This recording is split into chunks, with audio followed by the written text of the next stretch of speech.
and everyone who is not present. Lord, I pray for everyone's blessing. I pray for global peace. I pray for world healing during this pandemic and global peace during this war situation. Bless us, Lord, guide us and lead us. In Jesus' name I pray. Amen. Amen. Thank you so much for the powerful prayer. I want to seize this opportunity to say thank you so much for everyone, all our great leaders. I do not take anything, I do not take you for granted. I know today is Saturday, and I know that you are all busy, and I know that you have one thing or the other to do today, and I want to say thank you. The moment you are with us at YYCI, we appreciate you, we cherish you, and we want to say thank you. We respect you as well. We respect your time, and we respect the love and the care you have for us. We respect the willingness for you to join and also for us to learn together. I am just humble myself as the Yes You Can director. I believe that I'm also here to learn as well as to teach. And I want to say thank you. Thank you for everything that you are doing. Thank you for standing by us. Thank you for the great mission we all have to make a difference in this world and impact into other people. Thank you also for willingness to add value to others. We all appreciate you, sir, ma. Thank you, and you are all welcome. Um, I think there's a Professor Charles is trying to join. Probably it's the connection problem, but we just move on.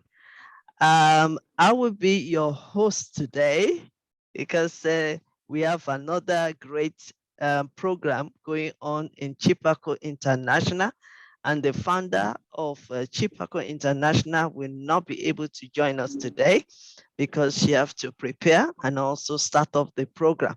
And if you are still free after this masterclass and you want to join our program for Mother's Day, something like that, you can join us in that other program. But for today, we all welcome you. Professor Charles, I believe your connection is the problem today, but why not?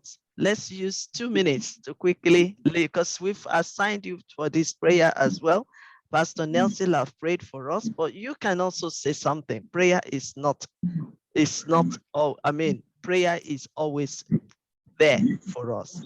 So please lead us quickly again. Sorry, only for 2 minutes. We call upon the power of God, God the Father, God the Son, and God the Holy Spirit to take over us, take over these sections, so that everything we are going to do will work out to His glory. Every one of us will fulfill and will be happy to the glory of God the Father, Son, and the Holy Spirit.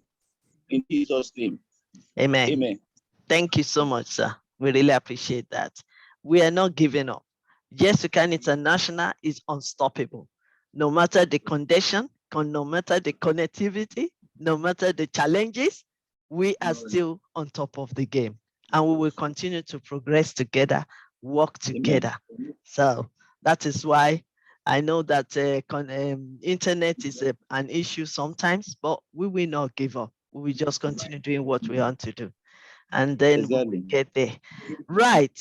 We are here again, like I said. There is no time for me to introduce myself. You've already know me. We are all together.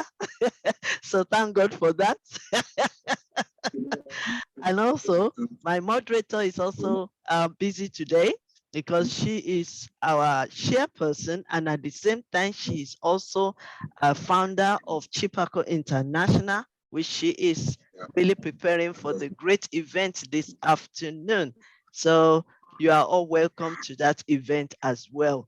Let me just continue with the grace of God upon my life. I declare this masterclass open. And our first speaker, I'll just go straight to that. Our first speaker will be Ambassador Dr. Moad Suba.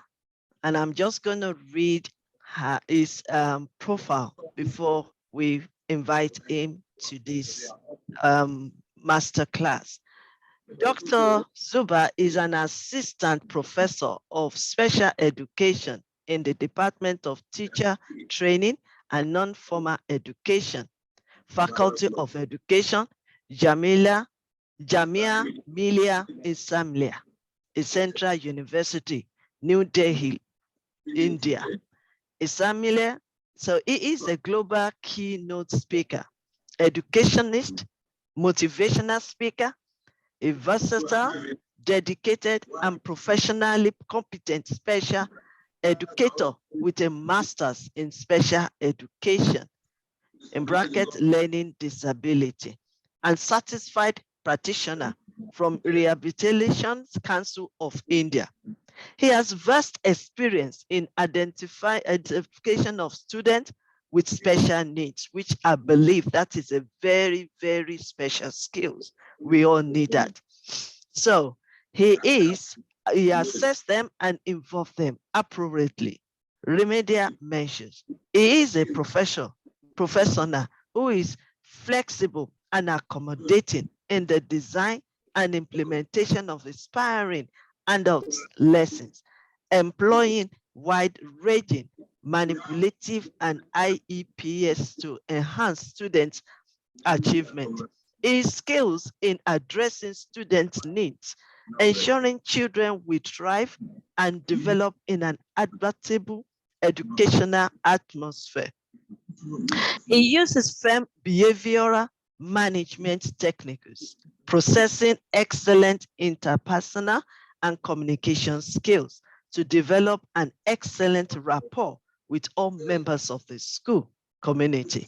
His areas of proficiency includes special education, educational psychology, inclusive education, learning social aspect assistive to the development. So without any further ado, let's welcome Ambassador Moad Zumba from India. Can I quickly ask a question? Is it Mohammed? Is that the full name, sir? I'm asking a question. Mohammed Zubair. Mohammed Zubair. Is it Mohammed? Mohammed Zubair. Yeah, it's Mohammed Zubair. Yeah. Okay. All right. So you are welcome, sir. We are all ready. Thank you. And I love your skills as well, because that skills they need it in all schools, because it's time for us to do extra works to support our children, because as you know that students, they are all not the same, and some of them will need extra lessons, extra assessments, extra commitment and support for them to be able to do the best they can do. So you are welcome, and well done for the great job you are doing for the student. So we welcome you to this, for you to give us a wonderful wisdom for us to progress. Thank you so much. All is yours. Thank you. Oh, thank you. Thank you for such kind of introduction about me.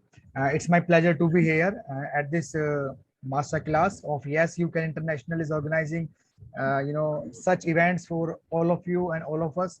So we are learning from each other. So welcome all the participants, and I'm very thankful to Queen Elizabeth Lucas from UK, because she is doing a great job in the field of education to enhance the skills of our educators around the world. So today my topic is about special education, and it is important. Every child has their abilities, and every child is unique in the society, and we have to develop each and every child in a positive manner. And every child, we have to give them need-based education. So children with special needs or special education, when today we will discuss about it. So children who have special needs all have unique abilities and certain personal limitations. No two children are the same in the class, or no two children are the same in the culture. So when we talk about special needs, keep in mind that this is a very broad term, and it often used to describe a very wide range of physical, emotional, mental, or behavioral disabilities are there. Some students have more than one specific disability. So every time it is very challenging for teachers in the same class. And nowadays the setup is inclusive and all students are learning together in the same room. So special needs is an umbrella term for a wide array of diagnoses, from those that resolve quickly to those that will be a challenge for life, and those that are relatively mild to those that are profound. So children with special needs may have some developmental delays, milestone delays, or behavioral issues, or medical conditions, or psychiatric conditions, and congenital conditions. So these special needs require accommodations so children can reach their potential. We have to achieve the maximum at the maximum potential of our child. So special education is used to describe a wide range of supports, programs, and interventions for students who need different teaching methods, who need different attention, or different you can say equipments to allow them to be successful in school, in college, in teaching learning process. So special education may be best described as a purposeful intervention designed to overcome or eliminate the obstacles that keep children with disabilities from learning. So in other words, it is about providing children with disabilities with individualized plans of instructions to keep them succeed. So there are lots of causes for a special child. There are three stages: prenatal, natal, and the postnatal stages are there. In the prenatal stage, when chromosome abnormalities are there. Due to this, sometimes child has some sort of Down syndrome symptoms. Genetical causes are also there in the prenatal stage, like sickle cell diseases or many other diseases. And when a woman is pregnant and she has maternal stress or prolonged emotional stress during the pregnancy, may have consequences on the child, such as low birth weight or hyperactivity or irritability. And the environmental causes are also there in the prenatal stage: exposure to X-rays, radiations, ultrasounds, and the MRIs. So these are very harmful for the child. So there are many other drugs which are lady takes many drugs without prescription of doctor in the pregnancy period, specifically in the developing countries. So in the pregnancy, we have to doctor need to prescribe the medicines to the woman. So many infections are also responsible for the disabilities, like rubella or the chicken pox or the AIDS. And age of mother, because if teenage mother have a greater risk to have babies with low birth weight and neurological defects and maternal diseases and disorders during pregnancy. Children whose mothers had severe toxemia in pregnancy have a risk of lower intelligence. So malnutrition is also a problem. Lack of folic acid, lack of calcium, lack of multivitamins, lack of protein during the pregnancy is the big problem for these.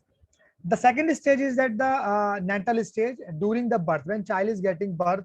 So during drugs taken during the labor and delivery, many painkillers are given to the woman. So that are sometimes they are very harmful. Premature delivery, this is more common among economically deprived mothers. And in addition, oxygen deprivation, brain hemorrhage, and lack of oxygen after birth, and failure to breathe are main causes of oxygen deprivation.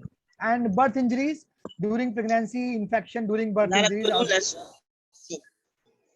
Hello.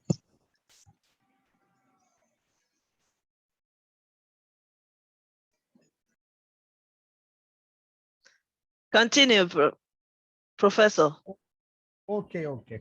So there are lots of reasons. Postnatal causes are also there, like injuries after the birth.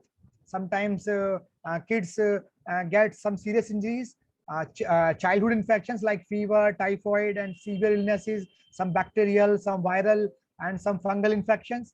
Severe and prolonged malnutrition can adversely affect both physical growth and mental growth of the child. Environmental deprivation, poor nutrition, poor housing, broken families, lack of social interaction, emotional disturbances, limited opportunities, like these things are also responsible. So these are the things which are responsible. So in special education, early identification is important, because if we identify at the early stages, because every child has the unique development, there is a unique pattern of development. Firstly child will sit, then he will stand, so there is a unique pattern. So early identification and recognition of the signs that puts students at risk for disabilities and understanding normal development milestones help in prompt intervention to support. And if we identify at the early stages, we can make some intervention plans for them. We can we can develop positive attitude of the society, identification of the children with special needs, involving all students in everyday activities. We can collaborate with stakeholders, suitable adaptations in the curriculum. We can prepare teaching learning material according to the need of the student, and adaptations and modifications we can use in the teaching learning process in the schools. So a role of teachers is teachers play a crucial role in an inclusive setup by involving all students in scholastic and co-scholastic activities, such as they are the key persons in the initiating the process of special education. In fact, all teachers should not only implement teaching approaches and methodologies that makes inclusion possible, but should also be responsible for identification, referral, and regular follow-ups. So there are lots of causes and the other things. So there are lots of things which are required in the setup, in school setup. Some most important thing is the barrier-free environment. Barrier-free access refers to universal access for all children and adults within the schools, within the college. This should not be limited only to the buildings and the physical infrastructure, but also extend itself to curriculum and teaching learning processes. We have to adapt the teaching learning process. This is particularly relevant in the context of children with special needs, because they have variety of learning needs which are different, and we have to give them a different education. Each and every child is important for a teacher in the class. So access to physical environment first. The path from the gate of the school buildings and playgrounds must be clear and labeled. All entrances and doorways in the school buildings should be between minimum 4 to 5 feet wide. The toilets inside the school should be accessible to children with special needs. These toilets should be fitted with commode and grab rails. The drinking water outlet should be accessible for children with special needs. Avoid sharp turns in the walkways, and the walkways must be clear of any hung and protruding obstructions such as windows, light, low branches, flower pots, etc. And steps should be equal and even heights at stairs in the school and the colleges. The ends of the handrails should be bent downwards to the avoid injuries. Bright color, preferably yellow, should be used at every change in slope, at the beginning and the ending of a staircase for easy recognition. All the surfaces should be non-slip, and loose gravel or cobbles should be avoided. Natural lighting should be optimized. There should be enough windows to allow adequate ventilation and lighting, and safety of all children should be ensured by provision of hazard-free environment for the kids. So the other thing is that the access to curriculum. So there is, we have to make some changes in the curriculum according to the need of the student. So the school classroom design should allow the teacher to be able to pay personal attention to the child, and including effective positioning and placement. So keeping in mind the individual needs of children with special needs, adaptation and accommodations needs to be made in procedures for assessment. Use of teaching strategies including signs and gestures, and use of teaching learning material as per the needs of varied needs of children with special needs. Availability and accessibility to teaching learning material within the classroom to be ensured, and ensure the participation of children with special needs in all curricular and co-curricular activities. Use of peer support effectively to ensure increased participation of children with special needs in school, and use of enabling technologies to meet the needs of children with special needs. Aids and appliances like calipers, wheelchairs, dresses, special chairs, crutches, wedges, pencil, grips, communication boards should be made available in the school, in the college, and ensure adequate space allocation to meet individual needs of children using assistive devices. Ensure that visual, tactile, and pictorial learning material are available and accessible for students, and level of difficulty of both language and content need to be adapted as per the comprehension level of the child, and use the concrete objects as TLM needs to be emphasized, and ensure wheelchair accessibility to classrooms, toilets, office rooms, playgrounds in the school. The prescribed, gradient of the ramp, 1:12, should be strictly adhered to, and all ramps should be fitted with handrails. And provision of suitable hearing aids and their maintenance should be ensured. The resource teacher should provide auditory training to make optimum use of residual hearing of the child. Sitting of the child should be such that he gets clear view of teacher face as well as the blackboard or the whiteboard, and ensure increased use of pictorial teaching learning. The level of difficulty of language needs to be adapted as per the comprehension level of the child.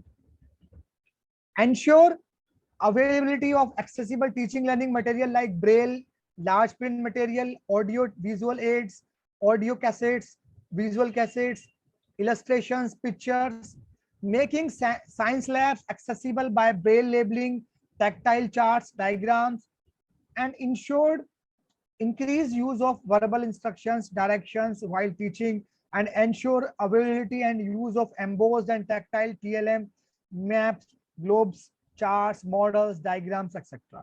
And availability, training, and use of aids and appliances, white cane, abacus, low vision aids, magnifiers should be ensured, and availability and training in the screen reading and scanning software should be used. Training in daily living skills, orientation and mobility like human guide technique must be provided to children with seeing difficulties as per the needs of the student. Ensure effective orientation of children with special needs, difficulties in school environment with active involvement of peers. Availability and training use of appropriate aids and appliances should be ensured. Access to communication and information in the required language through interpreters, electronic devices should be ensured, and information to be provided in appropriate format, braille, sign language, e-text, large print, tactile, embossed, audio visual form. Teaching needs to be more application oriented, experiential, and practicals for the group of children. And training in mobility and daily living skills should be provided with support of resource teacher or the teacher or the parents. Effective use of peer support like peer tutoring, team teaching, cooperative learning to enhance communication and mobility skills, and use of ICT and technology and assistive devices, technological aids and software should be encouraged in the class, in the teaching learning process. So in special schools, specific human and material resources are there to provide education on the basis of their disabilities, which kind of disabilities they have. Learning disabilities, autism, visual impairment, hearing impairment, cerebral palsy, dwarfism, social emotional problem.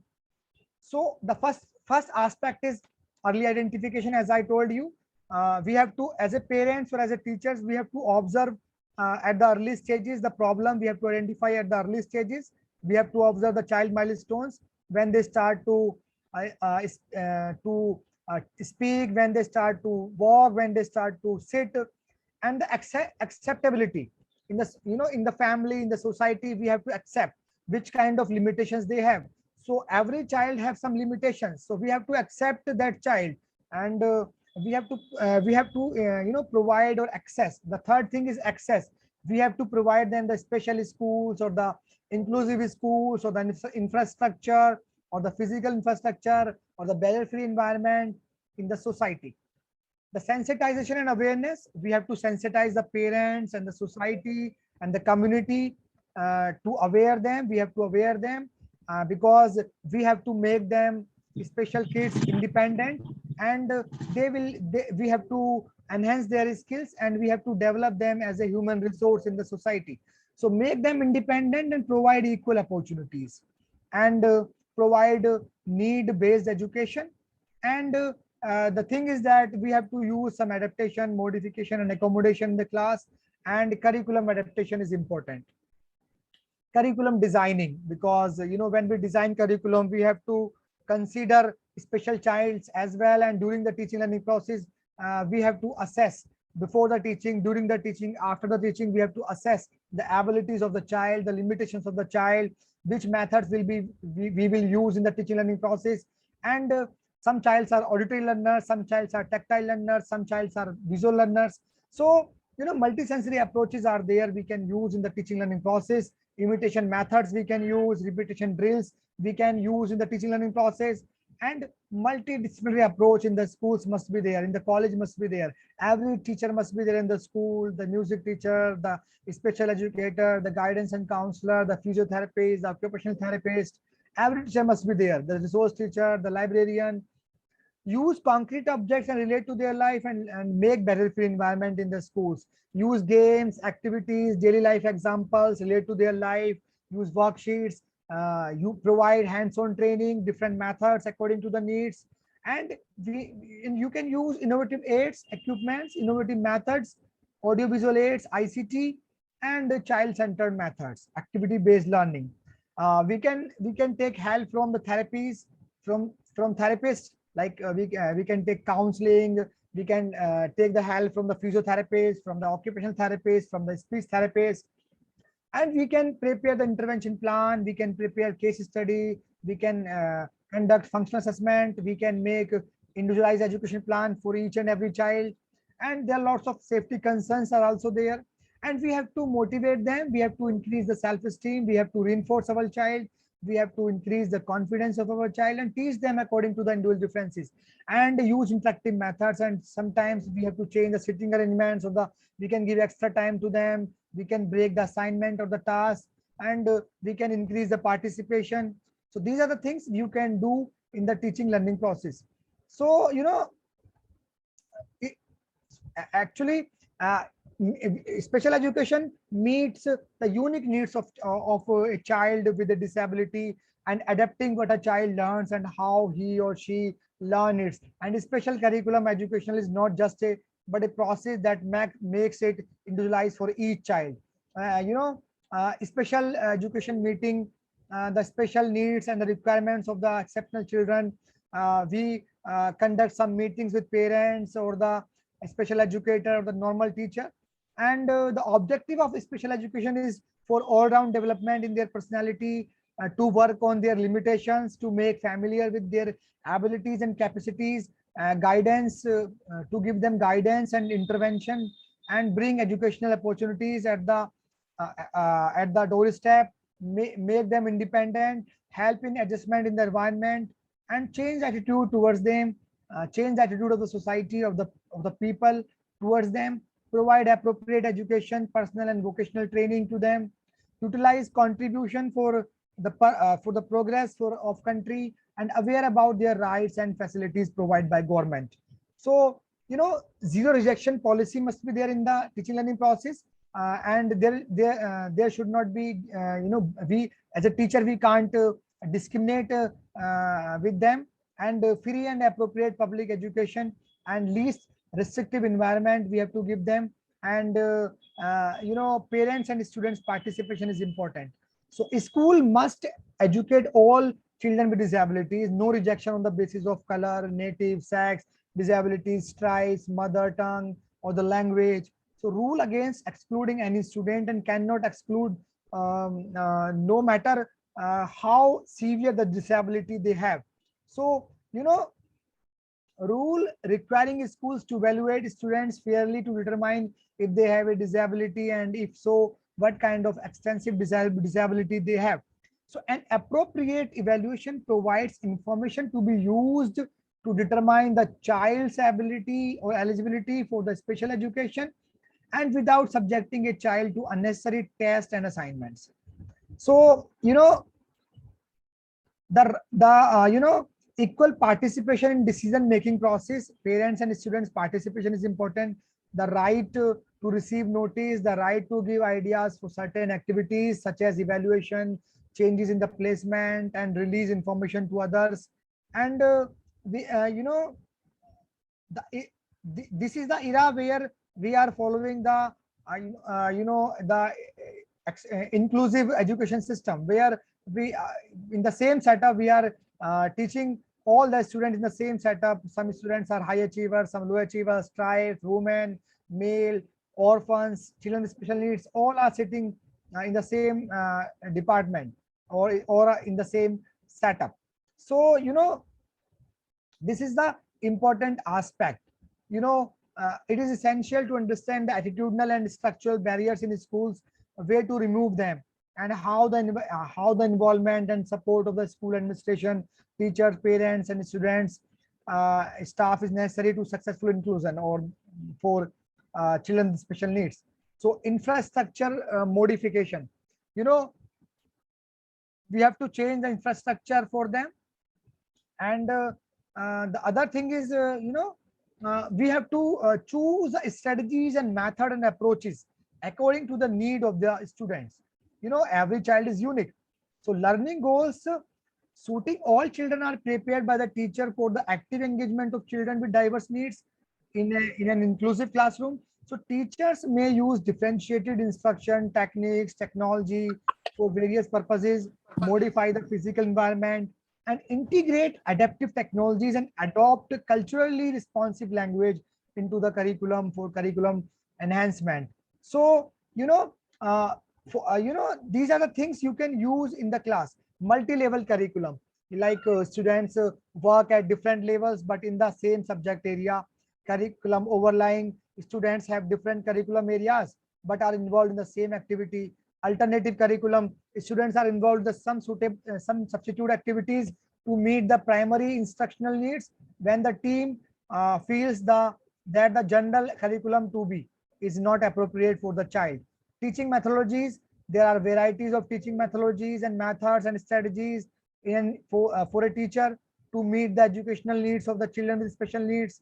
And UDL, universal design of learning, can be used in the regular classrooms for inclusive instruction. So UDL can be used in regular classrooms for inclusive instructions and special education students, allowing general education students access to multiple ways of learning and creating a greater sense of belonging for students with special needs. And teachers can create a more nurturing, equitable, and inclusive space by using strategies. So these include the 3 UDL principles. Multiple means of representation to give learners various ways of acquiring information and knowledge. Multiple means of expression to provide learners alternatives for demonstrating what they know. And multiple means of engagement to tap into learners interest, offer appropriate challenges, and increase motivation. The curriculum design allows students to spend more time together, in a learning environment, fostering a sense of inclusivity, inclusive city that benefits all students in the end. So it is also allows special needs students to see and hear content presented in multiple ways. And differentiated instruction is another way. Differentiated instruction is a process of teaching and learning for students of special in the same class. Differentiated instruction is based on modification of 4 elements: modification in the content, modification in the process, modification in the product, and modification in the environment. So when we modify the content, when we modify the process, product, and environment, we can effectively teach them in the class. These are the things we can perform. So these are the basic things we can use in our classes on the regular basis to enhance the skills of our students and to remove the barriers in the in the teaching learning process. And uh, like many accommodations and adaptations you can do, like sitting, we can sit the seated we can arrange the seats of students near the teacher. We can encourage to use a hearing aid. We can provide maximum information in visual format, in the auditory format sometimes. So there are lots of strategies are there. Curriculum is a runway, is a pathway for a teacher, and teacher can make some changes in that. So and we have to make the lesson plan according to the need. So a lesson plan is a step by step guide that provides a structure for an essential learning in the teaching learning process. It is a roadmap of instruction, of teaching, which reflect the variant styles employed by the teacher, keeping in mind the preferred intelligence of each and every child and the need of each and every child in the classroom. The content, the objective of the lesson, how you can deliver the lesson, which methods, which teaching learning material you will use, how will you give the recapitulation, how will you assess your child, how can give you home assignment to them. So these are the things you can do in the teaching learning process.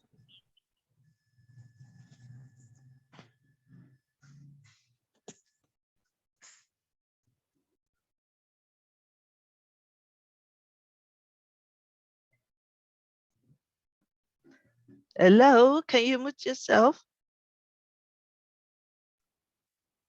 How much time I have remaining? 5 minutes, please. Okay.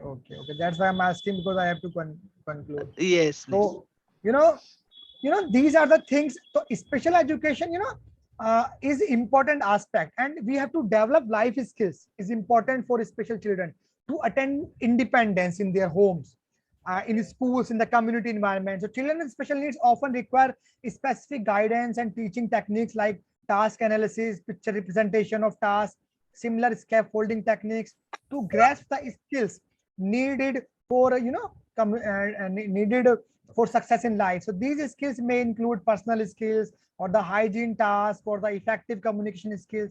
So life is skill, skills like mechanical skills, livelihood skills, vocational skills, or the language skills are technical, whereas life skills include personal, social, interpersonal, cognitive, and affective and universal abilities. So these are skills which check inappropriate behavior and facilitate appropriate responses, reactions in a demanding situation. So life skills are interpersonal skills, empowering every individual to interact with the self as well as others and develop healthy lifestyle and responsible behavior. So the duty of teacher is very challenging in the inclusive school when they are giving the instructions to the special child, because every child uh, has unique needs, they have unique problems or the limitations. So you have to make the lesson plan according to their needs. So these are the things you have to use. So some school, you know so it must be quite clear by now that the special education methods help children with disabilities acquire as much knowledge as they can, so that their growth and development are supported to their full potential. And the term disability has been used in text several times so far. So, in the lecture so far, so disability, uh, you know, classification of disability is a different aspect. Intellectual disabilities are there, visual disabilities are there, hearing disabilities are there, cerebral palsies, autism, locomotor. So lots of challenges are there. So as a teacher, develop sensitivity, knowledge about disabilities, interpersonal skills, and we have to develop pedagogical skills. The special teachers would be required to know the art and science of teaching students pedagogy.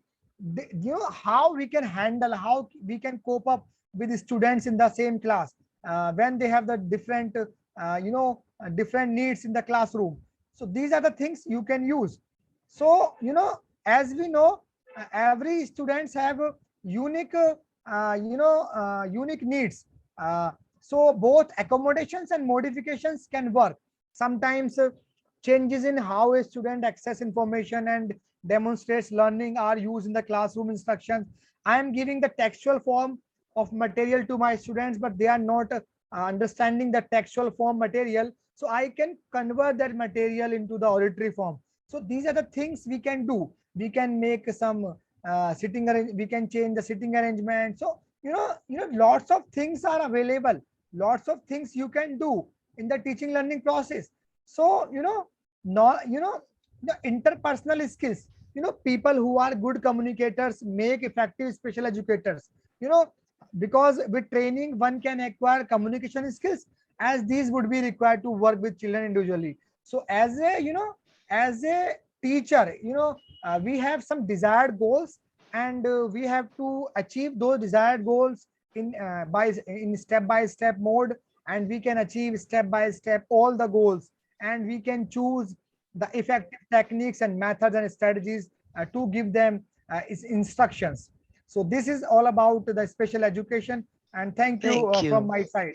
Thank you so much. Wow, full knowledge. Welcome, Thank you welcome. so much, Dr. Suba, for this great inspiration, this great educative and informative.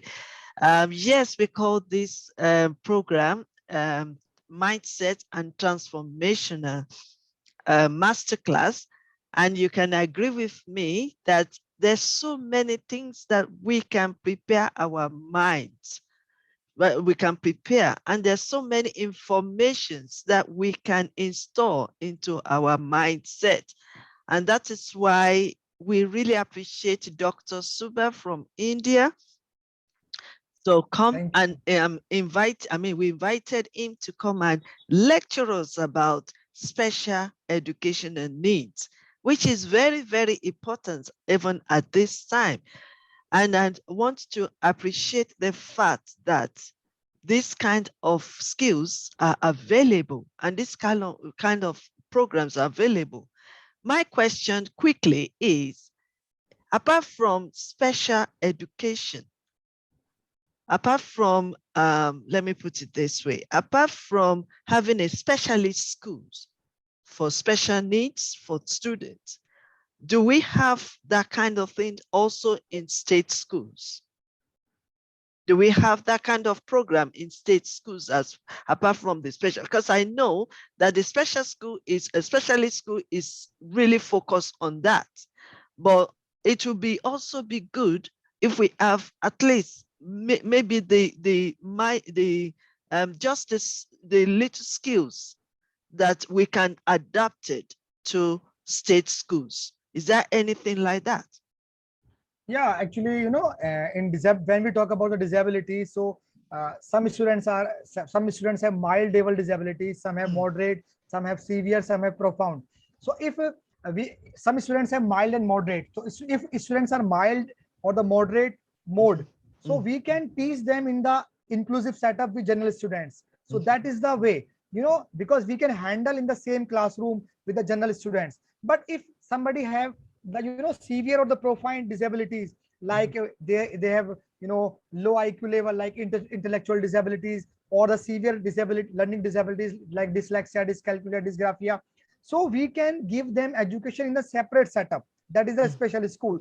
Because in the inclusive setup or in the normal setup, it is difficult for teachers to give them all facilities in the same room at the same time, because there is diversity in the class. So even they have multidisciplinary approach. Every teacher is there, special educator, guidance counselor, physiotherapist, speech therapist, but still we have, if they have severity, we have to give them education in the separate setup, that is the special setup. But in normal setup, and on the other hand, we have to make the general schools, we have to change, we have to transform the general schools in the inclusive schools now, because it is important nowadays, because we have to give them ramp, lift, all the adaptive facilities, adaptive toilets, special educators, everything we have to give them, everything we have to provide them. So we have to, specifically in the developing countries like India, Pakistan, Bangladesh, or the many other developing countries, they don't have the general setup.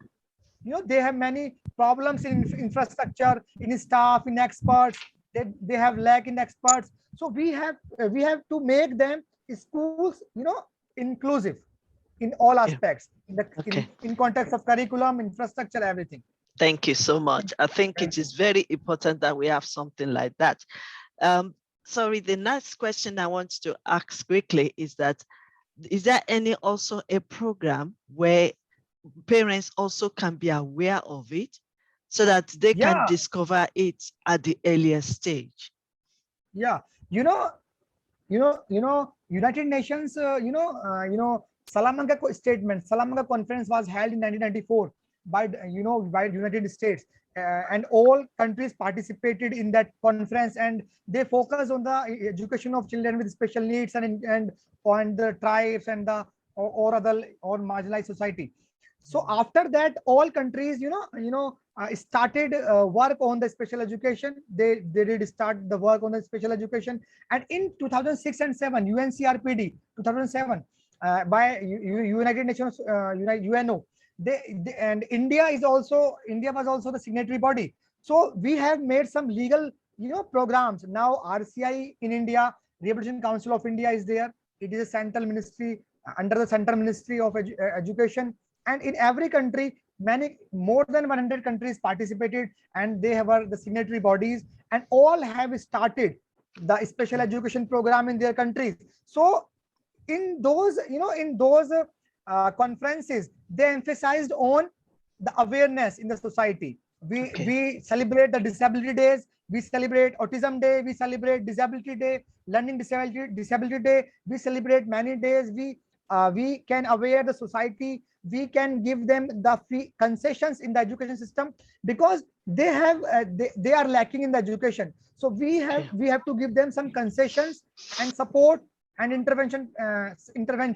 So Thank you. these are the things.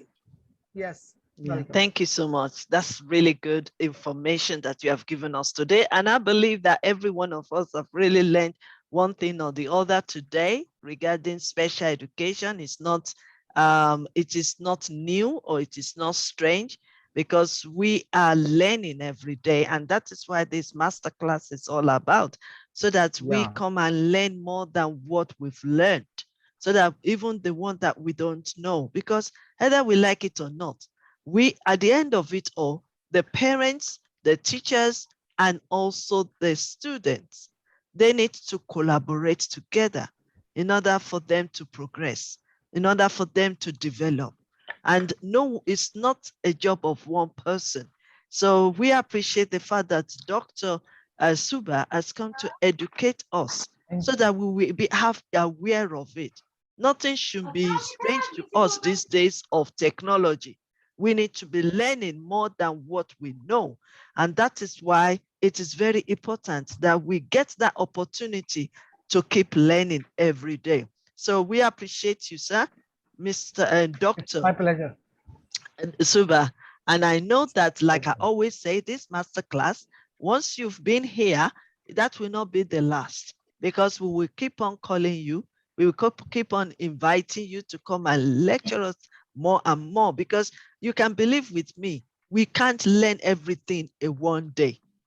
So we need to, I'm sure Dr. Suba has spent maybe about 5 years, 10 years to get to where he's getting there now, and is able to teach us. So all the knowledge that he's got, we cannot get it within 30 minutes. So I want to say, I will put pause and comma, and I will invite you again to come and lecture us more. Thank you so much, Dr. Suba. Right, we need to move on. First of all, it is my habit to acknowledge all our leaders, because we are all leaders, to acknowledge all our leaders on the platform. I want to say thank you so much, Ambassador Professor David Morandia, I am from Africa. Thank you, sir, for being with us and learning with us. I know your position. You have a very highly position in Nigeria, but you still spare time on Saturday morning to come and stay with us. I appreciate you, sir. Thank you so much. I also want to appreciate Ambassador Prasashi from India. I want to appreciate Mr. Gill from Pakistan. I want to appreciate Mr. Ambassador Aderemi Ademide from Nigeria. I want to appreciate Ambassador Agnes from Ghana. I want to appreciate Ambassador Odukoya from Nigeria. I want to appreciate Mrs. or Mr. Azza Majik from Pakistan, Joseph from Pakistan. I want to appreciate everyone. If I have not mentioned your name, it's because we mention it later on. I will mention it later on. I just want to appreciate so that we can move on at the moment. Mr. Cadell, thank you for joining us. Really appreciate you all. And yes, our motive for this masterclass is we learn together, we grow together, and we make change in this world together. So that is the motive of this. That is our motto for this masterclass. Ambassador Mariam, thank you for joining us. Okay, so that will you permit me to also call the next speaker?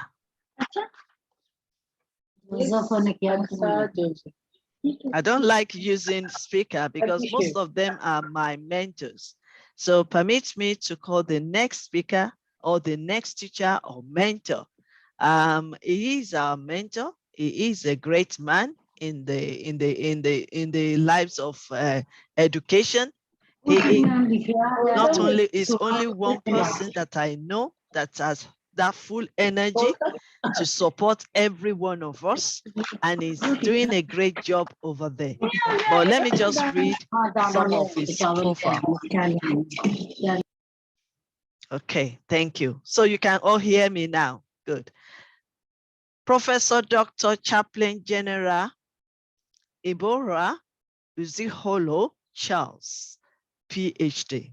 Professor Dr. Charles is our professor in education in the area of theology, peace, diplomacy, crime against humanity, philosophy, psychology, literate, poetry, editor, advisor, motivational speaker, public intellectual with over 35 years, wow, of teaching, administration, and research experience, a consultant, administrator, global educator, African Ed, and I had to eat, African Queen of Education, African King of Education, Director, Senior Professor, Admiral, Global Chaplain Ambassador General, Peacekeeper from Peace Operation Training Institute, finalist at USA, Humanitarian Chartered Fellow, journalist, poet, human rights activist, lay theologians, have bachelor's degree in accounting, an accountant, MBA in administration and marketing, PhD in education and theology. Wow, a chancellor, associate professor, and professor in different fields of discipline, a motivational speaker, an international keynote speaker. Wow. Have incredible experience in the administration and education for more than 35. And as a fellow member of professional manager and administrator in Nigeria, fellow in data processing management system, fellow chartered humanitarian, insurance expert, consultation, counseling, peacekeeper, peace builder. Finally, the founder and global commander general and chairman of Dynamic Peace Rescue Mission International, DPRMI, International Intensive University African Head, IIU, and country director, Nigeria Honorary, and also our ambassador for Y.Y.C.I International. Wow, what can I say again? I think I have more than that, but because of our time today, I will implore you to contact him if you want to know more about this great man that is going to give us all his wisdom. We are ready. And I believe every one of us, every of my leaders are ready to learn from this great man, the man that God has used in different platforms. We welcome you, sir, Professor, Doctor, Chaplain, General Charles. You're welcome, sir, to this platform. Thank you, ma'am. Good day, Able Excellency. Thank you, Able Excellency, Africa Queen, Professor Dr. Ambassador Elizabeth Lucas Afolalu, for this opportunity to showcase the glory of God in our noble masterclass. Praise be to God in the highest. Peace building and peacekeeping, chapter 7 of the United Nations Charter, set out the United Nations Security Council's power to maintain peace.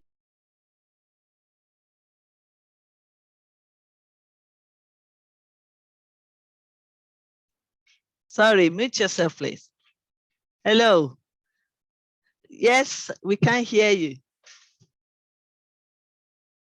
Oh, okay, thank you yes. very much. I start Okay. again. Good Yes. day, Able Excellencies.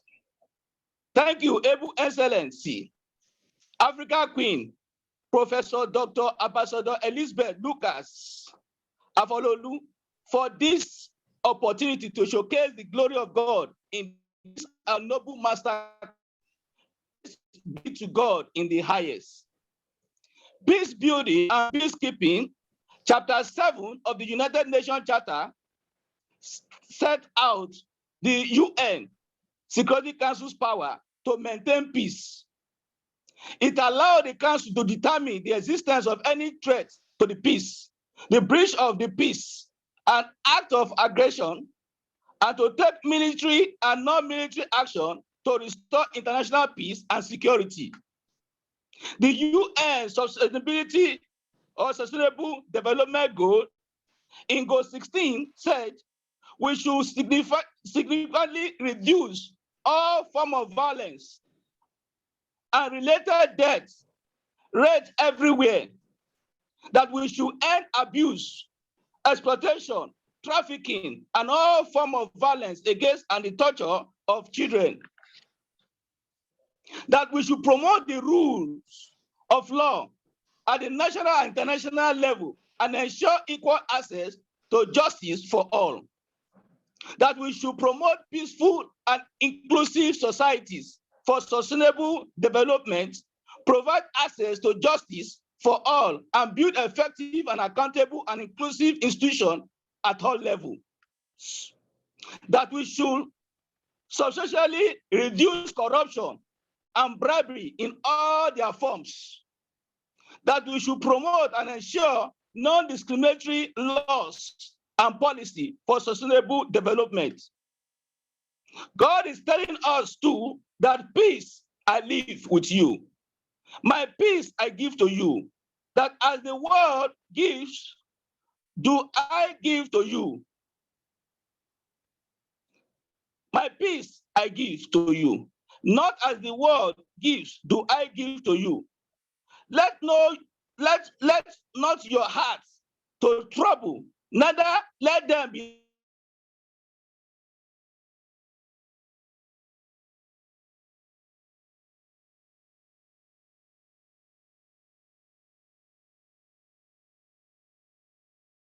I think it's the connection. He's going to join us to continue soon. Okay. Peacekeeping is situated before peace enforcement and before the sanction reigns, as seen in chapter 7 of the United.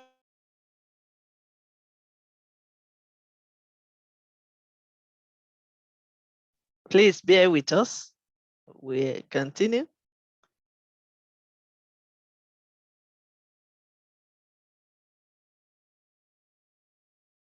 I know he's talking about peace because that is his topic. Peacekeeping assists in implementing agreements, which is being achieved by the peacemaker. Note, if you are not a peacemaker, you cannot keep peace. Types of peacekeeping. We have number 1, conflict prevention. Number 2, peace making. Number 3, peace enforcement. Number 4, peace building. Conflict prevention. This is the diplomatic and structural measure used to keep tension, neither intrastates or interstates, and dispute from escalating into violent conflicts. Peacemaking. This is the diplomatic action to bring unfriendly, hostile parties to negotiable or negotiated agreements. Peace enforcement. The Security Council must authorize for any peace to be enforced. This is coercive measure carried out by the use of military force after the Security Council has discovered 3 things. What are the 3 things? Threat to the peace, breach of the peace, and act of aggravation.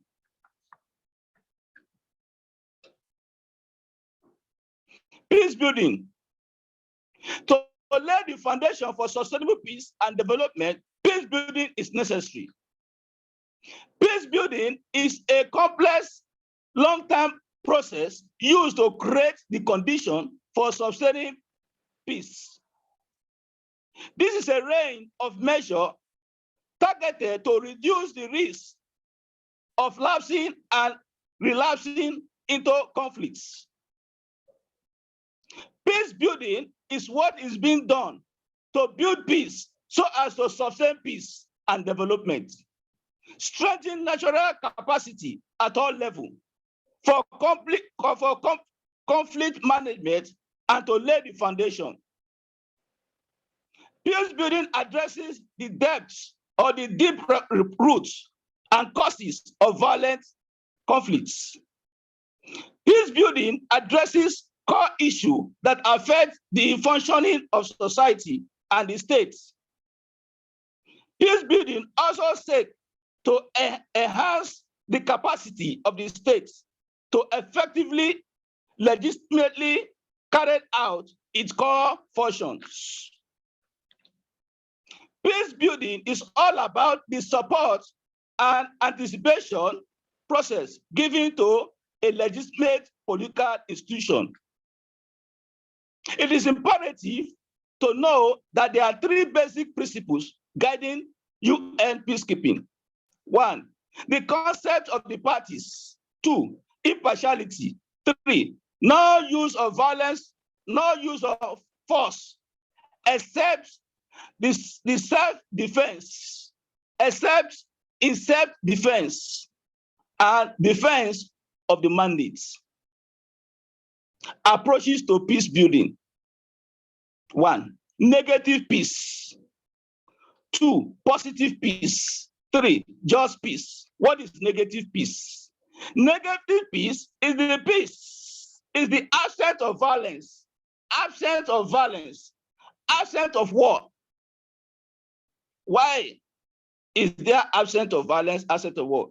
Yes, e.g., the prevention of violence by violent actors, e.g., ceasefire. Negative peace requires the use of armed institutions. Positive peace. Positive peace is the integration of human society. Positive peace is the attitude, institution, the structures that create and sustain peaceful solution. E.g., high level of human capital can act as a driver of economic growth. A strong business environment can be a driver of improved education. Just peace.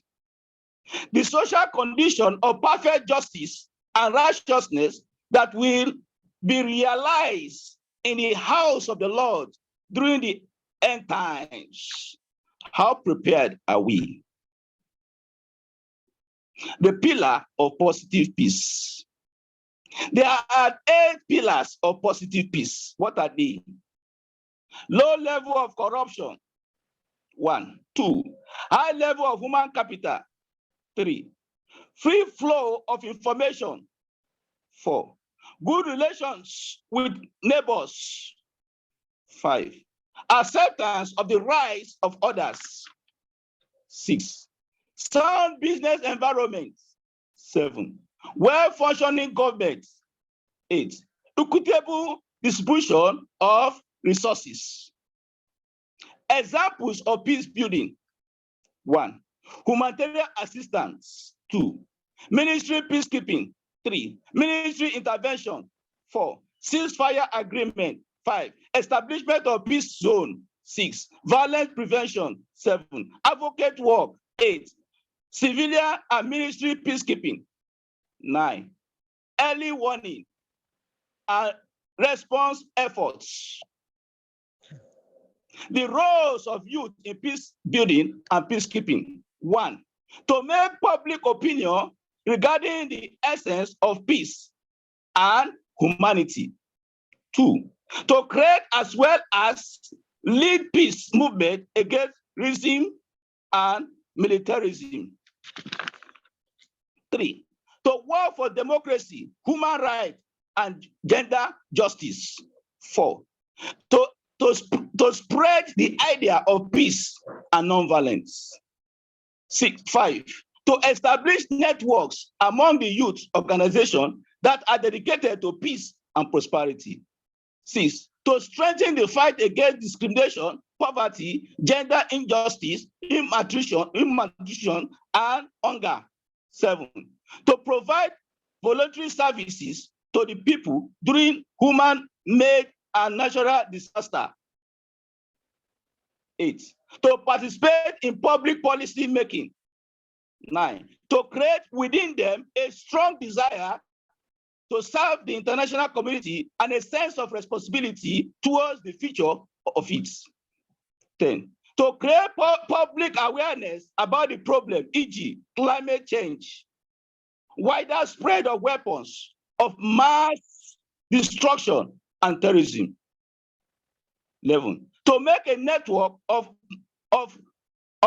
multicultural cooperation in economic, social, and structural area, etc. Note, it will interest us to know that no task could be more important than contributing to the establishment of a firm and enduring peace for all mankind.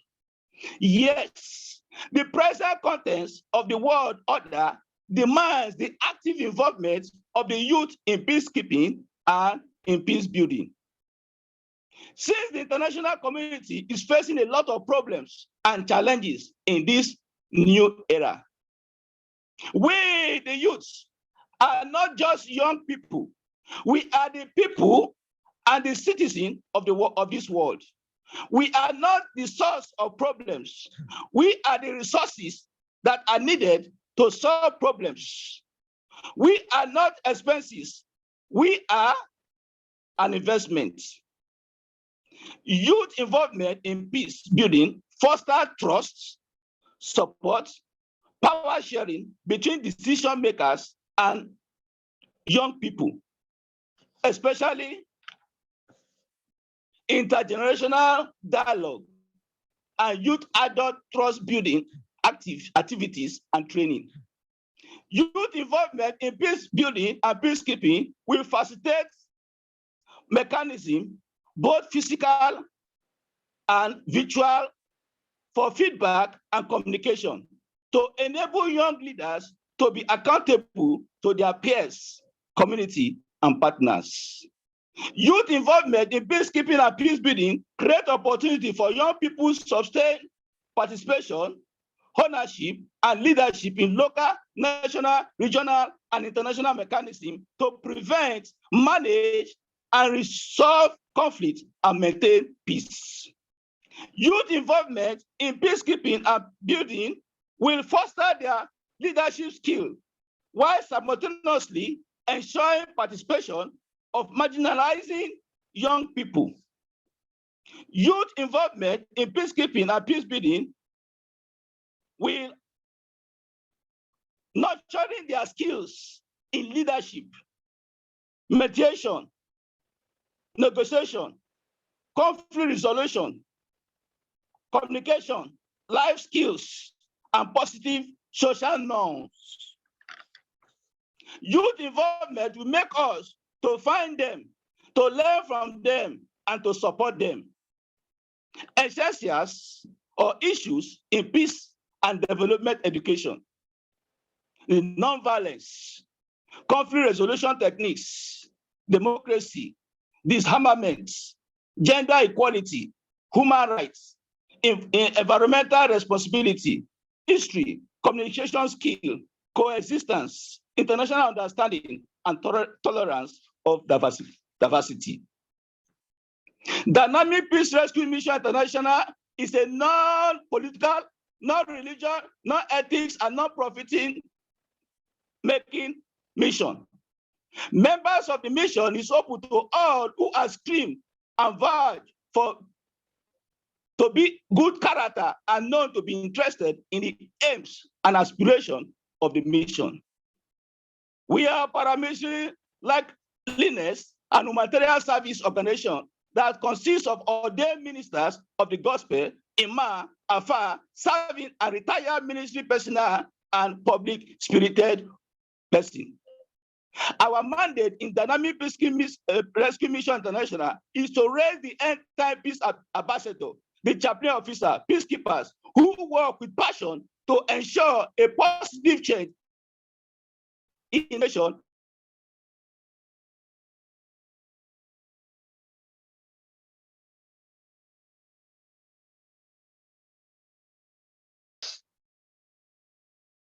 Yes, it's going to continue. It's just the connection. And I hope we are all enjoying and we are learning from this great wisdom that he is sharing with us. Professor Charles is still teaching us. It's just the connectivity challenges. So bear with us, please. I like what he's saying about youth involvement because it's very, very important.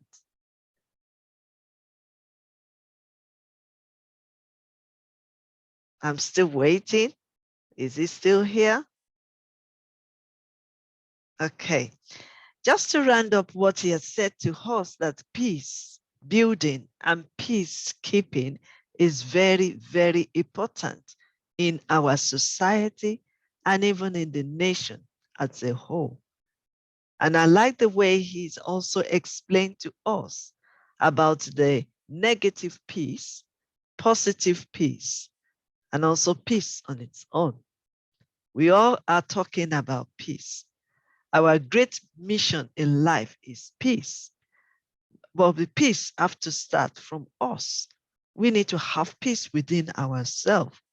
If I'm going to teach on this peace, you know me by now that I will teach on peace within you. Because if you have peace within you, then you will be able to promote peace. You'll be able to understand what peace is all about and make peace with everyone that comes your way. Peace is very important. Even the UN is talking about peace. Every subject that we are talking about, that we are focusing, that we want to meet the sustainable development goals, all is about peace. Because if you have good education, if you have a good environment, if you have the good people, if you have a better understanding, if we can tolerate one another and understand our behavior, understand others, and check our lives every day and be able to make a change, I believe they all relate to peace. So we are all leaders, and our mission should be peacekeeping and peace building. And I just appreciate how he has really explained more to us about peace.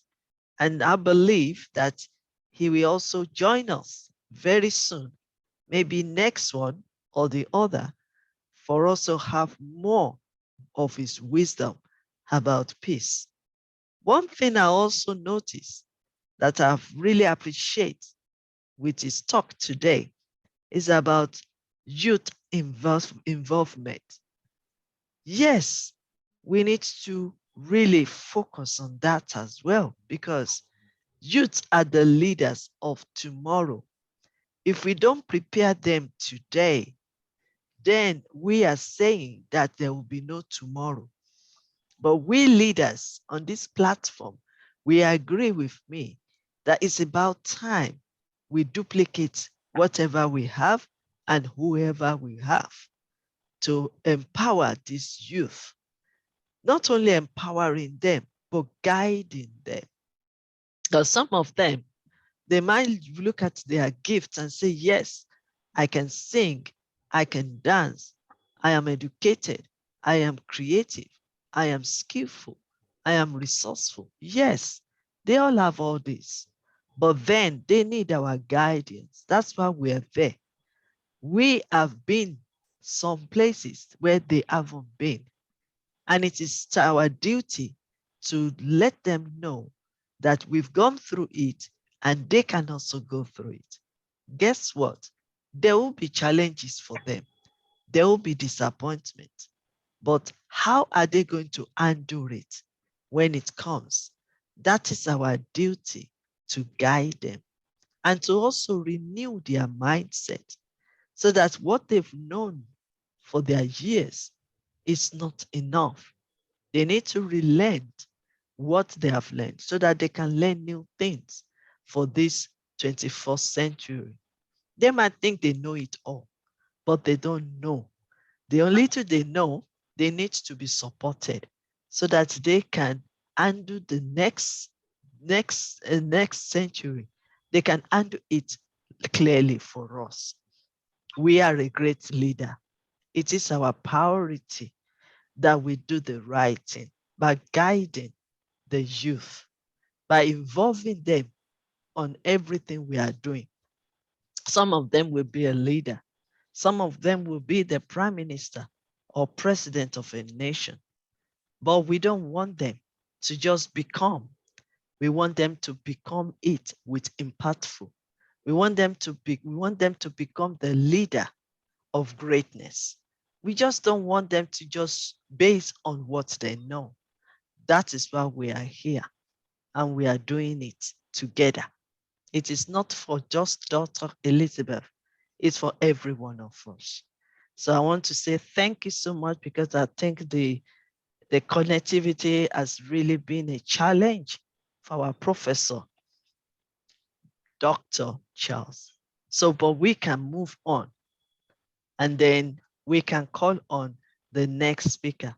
But before we call on the next speaker, as my duty, I want to appreciate again all our leaders, because we are all leaders on this platform and we are all growing together, learning together to want to make a change.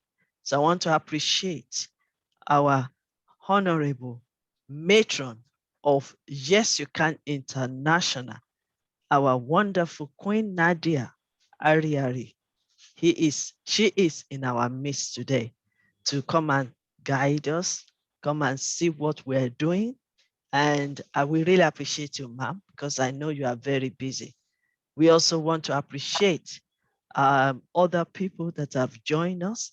Ambassador Mohammed Kamara, thank you for joining us. Professor Dr. Mohammed from India, thank you for joining us.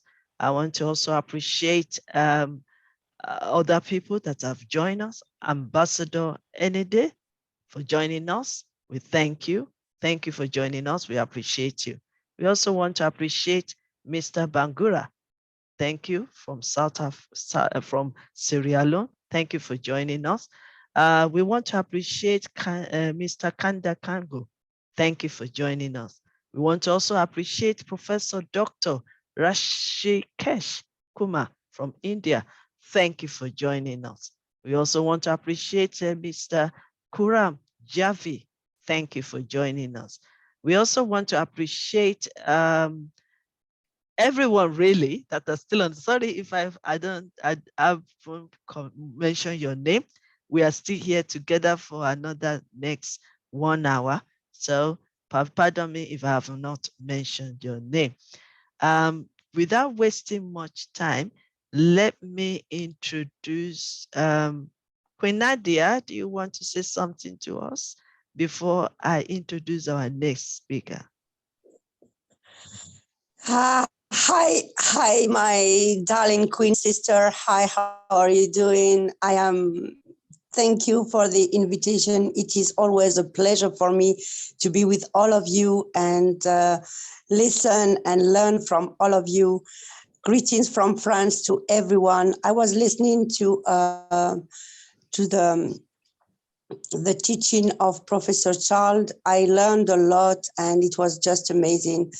I just want to congratulate you, my queen sister, for the great work you are doing and impacting the world and bringing a change in the mind of everyone and putting this seed of peace and love and just as the reflection of who you are, a great leader, full of love, full of light, and passion for humanity. Thank you again for being who you are. And thank you for being in my life as my sister. Love you very much. And my greetings to everyone.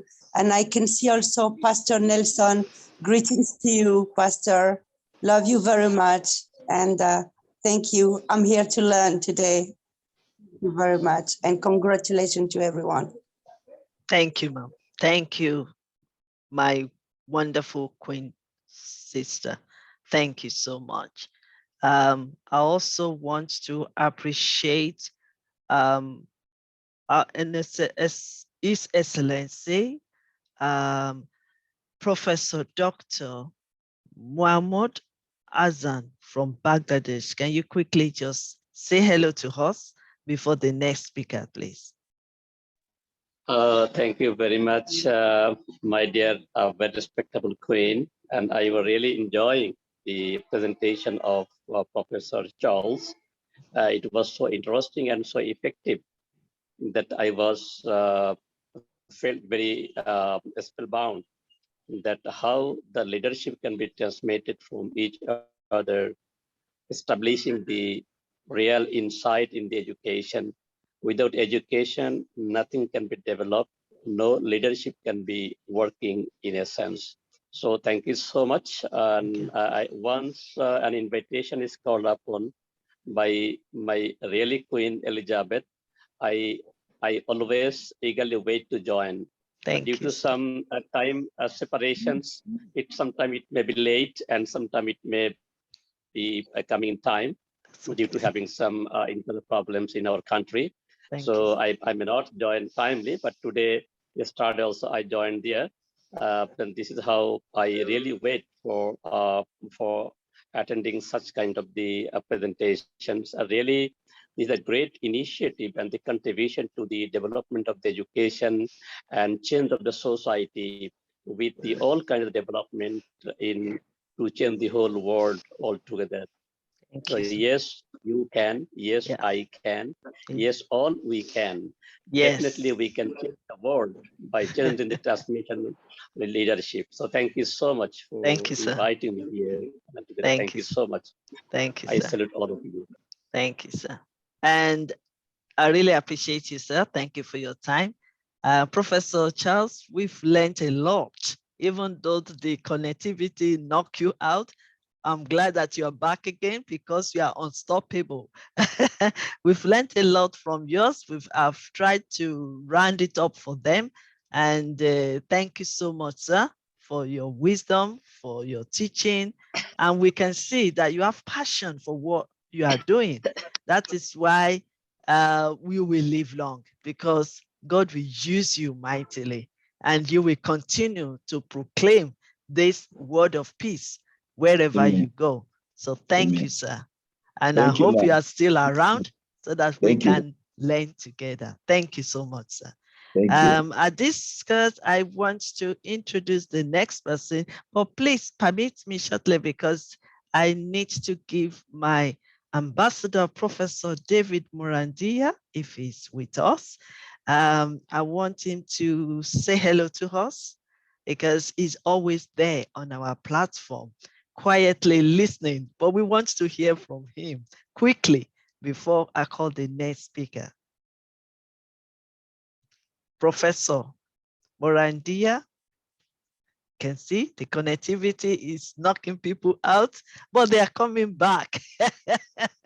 Right, let me seize this opportunity to welcome our next speaker.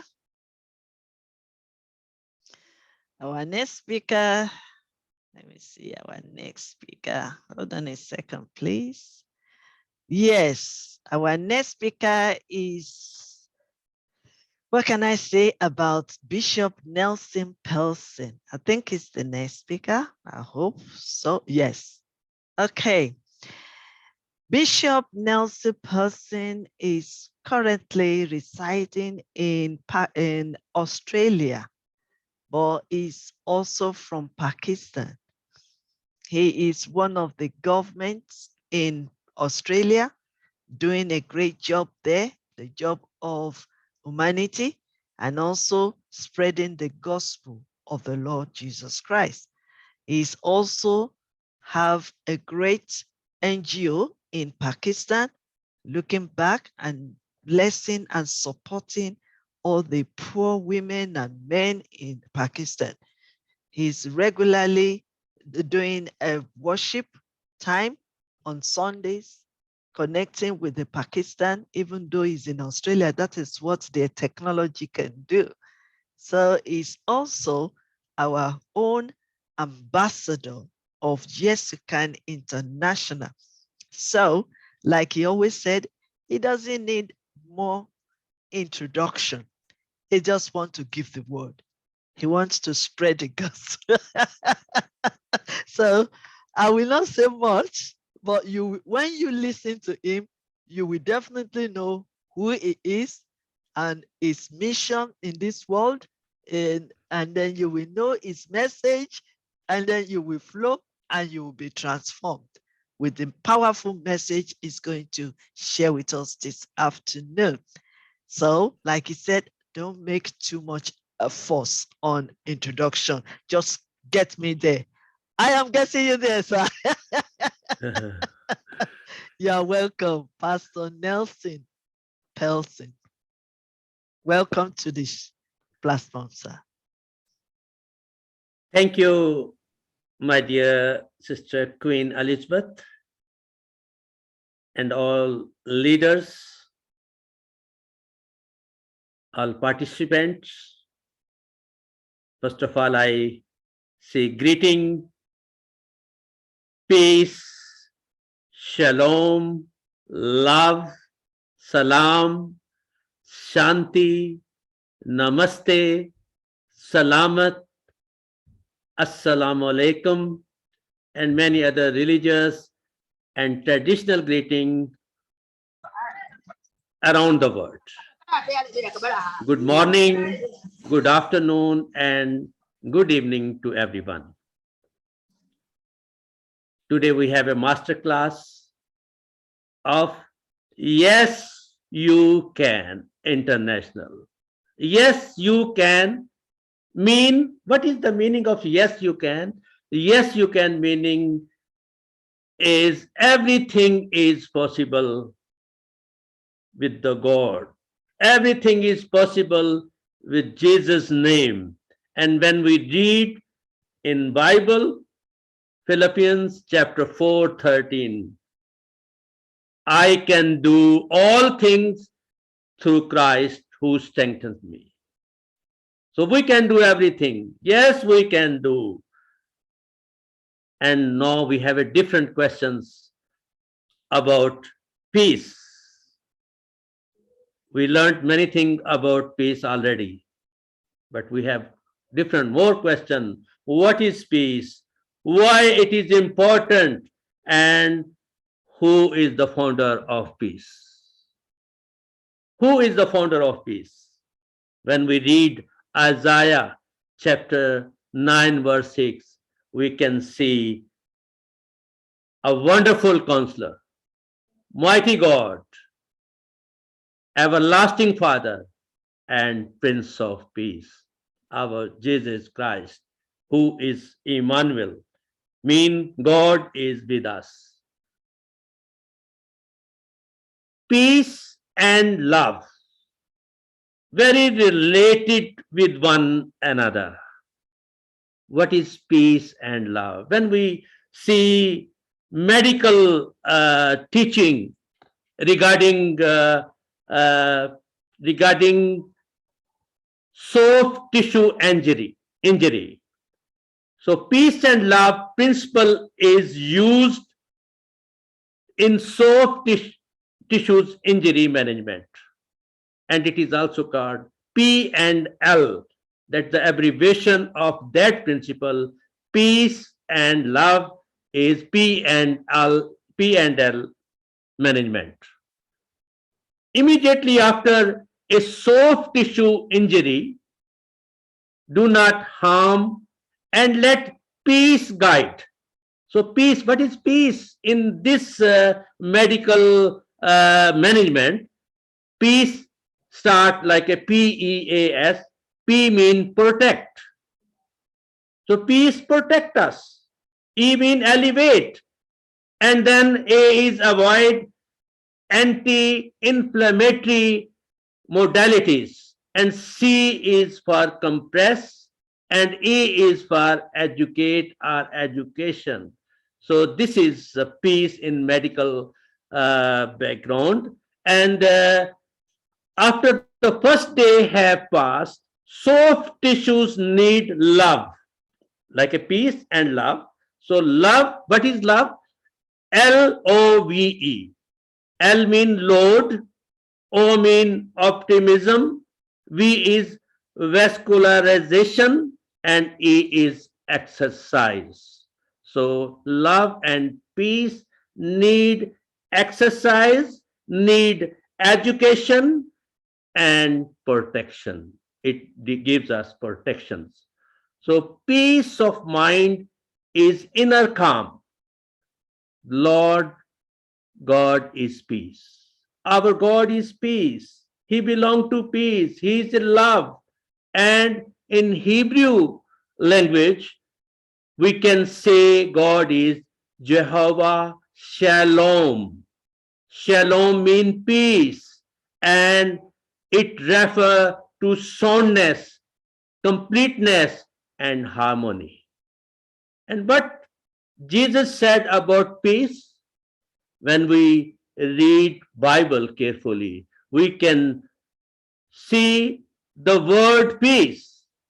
Jesus said, peace I leave with you. May peace I give to you. So therefore, we should not worry because we have a Prince of Peace, wonderful counselor, mighty God, everlasting Father, and Prince of Peace. And when we read Old Testament, the Old Testament also refer peace as wholeness and total welfare. And it is God's blessing to a person who belongs to peace. What is the spiritual meaning of peace? The fruit of peace is a gift from God. Peace is knowing the Lord, the God of this universe, is by your side and resting in that. Peace is sitting in comfort and knowledge that God is next to your side, no matter what. So peace is a concept, and peace is a relationship. Peace is a friendship and harmony in the absence of hostility and violence, and freedom from fear of violence between individuals or group of peoples.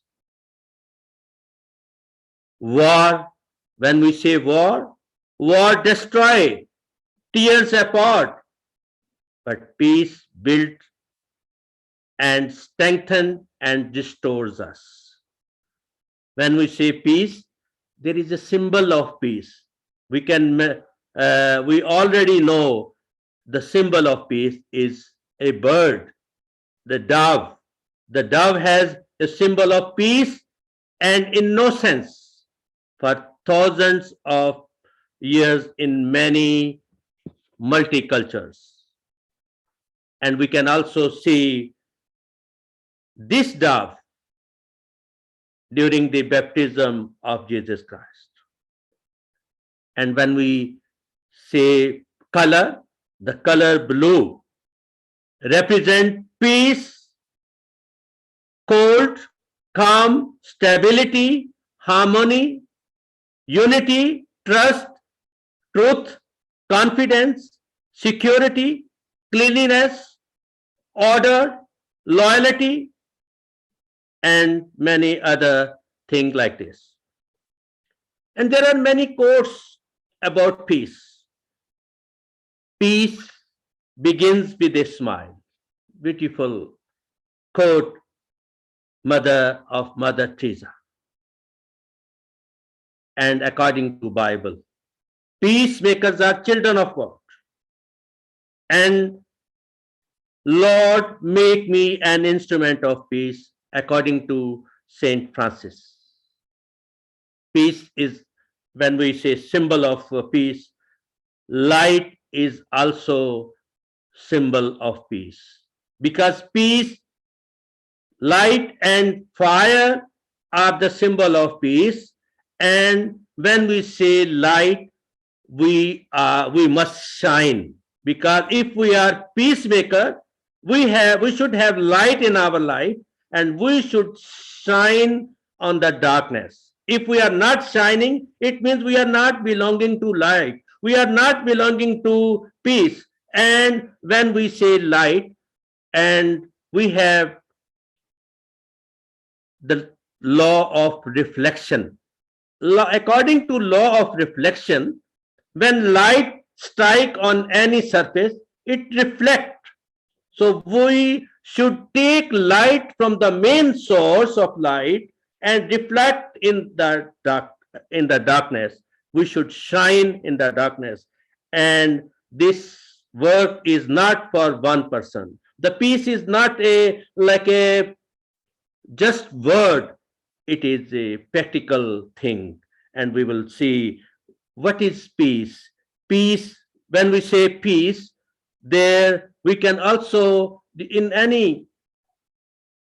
when a person passed away, we say peace, rest in peace. So what is that peace? What is that peace? What is death? DEATH. D is departure. E is earth. It means death is departure from earth, and A is end, and T is travel, and H is heaven. So it means departure from earth and travel to heaven. So that is why we can say rest in peace. And peace, there are other synonyms of peace, like a peace, love, forgiveness, kindness. And during this situation around the world, the global situation, we can see COVID-19. We can see war. So when we see COVID-19, many people suffer during COVID-19. Many have coronavirus. It's very difficult situation in the world. But how we can solve this issue? We can solve this issue, we can solve this problem through peace only. And there are many ways to solve this issue. And number one is music. Traditional music or music is very important for peace of mind. And traditional songs, and also we can say traditional dance. We can participate in traditional dance, and traveling is also a part of peace or way of peace during this COVID-19 and war situation as well. And then we can also say peace during this war situation. During this war situation, peace is very important, and peace education is very important. Peace during this pandemic is very important. And when we say about more about peace, peace is used as a friendly greeting. Peace is used because we can say peace be with you. But only word is not enough. Through action and truth is also required. Peace is used as an order to remain silent. And that is why we can see peace, be still. Peace act like a medicines. And what is the function of medicine? To cure the people. Similarly, peace acts like a medicine to cure the unpeaceful condition of the society and community. Peace remove fear and anxiety, because nowadays, due to the COVID-19 and war, people are have a fear, anxiety, they are sick, and peace can remove fear, anxiety in the lives of the people. Peace gives freedom from civil disturbance as well. Peace is used to describe the cessations of violent conflict, and peace also gives us some important words: respect, honor, freedom, and removing of walls. Removing of walls. When we removing of walls, in the word we have many walls of religious and many other uh, thing we are making walls. When we make a wall, sometimes we make walls very high. And when we say the making of walls, if we make wall too high, we can't see one another, and even we can't hear anyone. So removing of wall is very important. Respect, honor, and freedom is very important for peace. So what is true peace? True peace means living selfless life for the sake of others. It is very difficult to forget yourself and live for the sake of others. But peace gives us the lesson of living selflessly for the sake of others, treating others with respect, sharing and caring is also a peace. And when we say family peace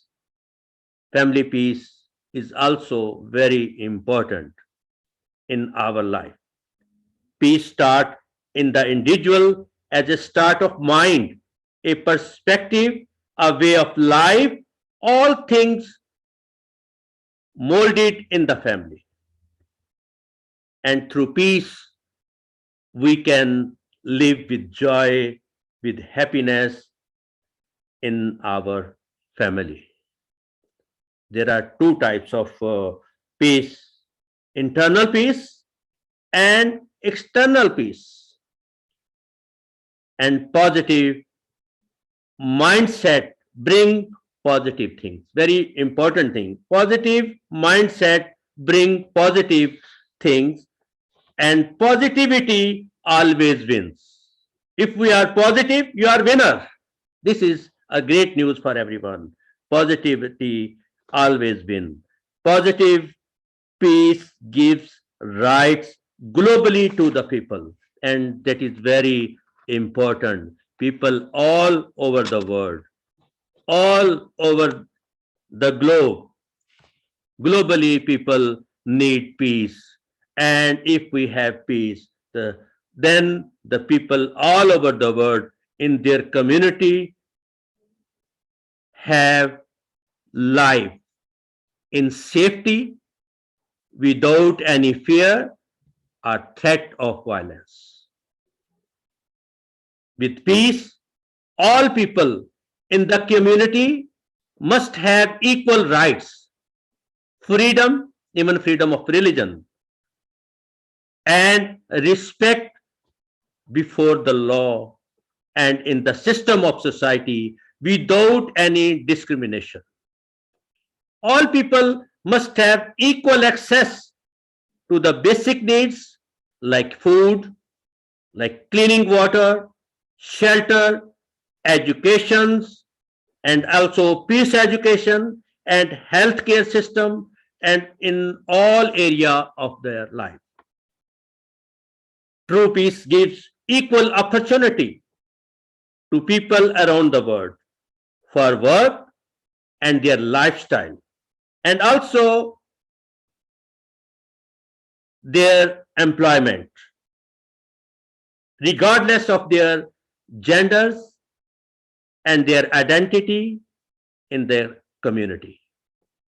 Peace gives opportunity to different groups of people to work together in building trust and confidence and promote harmony, love, and reconciliation, and also working together with business and trade to improve better opportunity for their jobs and employments. Peace is a time. Peace is a time without any fight or war. Peace is state of harmony, quiet or calm. How we can find inner peace and happiness? Spend time in nature. When you spend time in nature, like taking short walk or appreciating nature, you may find serenity and peace and calm. And meditation is another way to get peace, inner peace.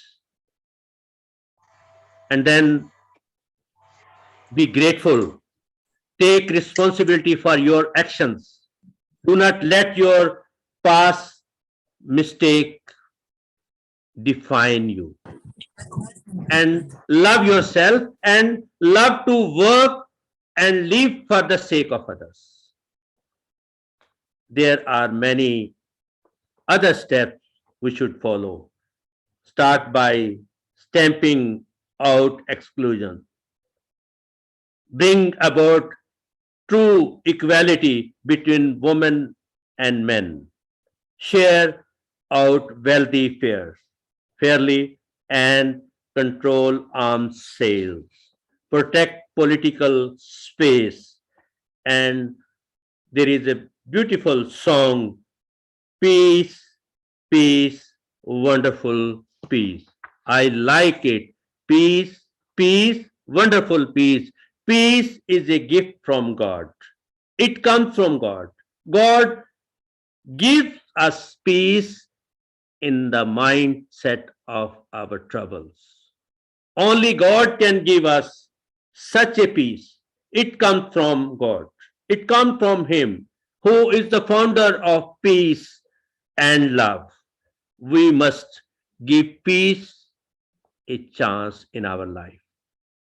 Let peace fill our heart, our world, and our universe.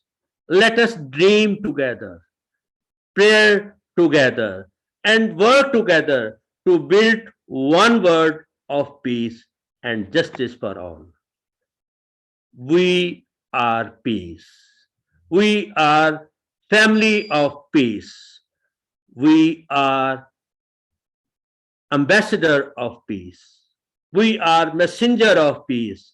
And being a messenger of peace, being a family of peace, we are like pillars and beam of peace building. That is very important. Peace, when we see a building, we can see, pillars and beams are very basic thing required for a building. Without, we can't change pillar, we can't change beam. So we are, especially the youth, are the pillars and beam of the peace building. And we should give better opportunities to the youth, because we are family of peace. The Lord bless you and keep you. The Lord make his face to shine upon you and be gracious to you. The Lord lift up his countenance upon you and give you peace. Amen. Amen. What can I say? You now can know. Let's have. You now know the reason why he said, just get on with it. Don't need too much of introduction. I just want to share. And you've really shared indeed. Thank you so much, Pastor Nelson Pavas from Australia and also from Pakistan. We really appreciate you for enlightening us more. You know, one thing, I'm so blessed. I'm so blessed because our two pastors has really, really, really, really shared with us about this peace. And you can see how great, how important it is to have this peace in our heart and also to promote peace.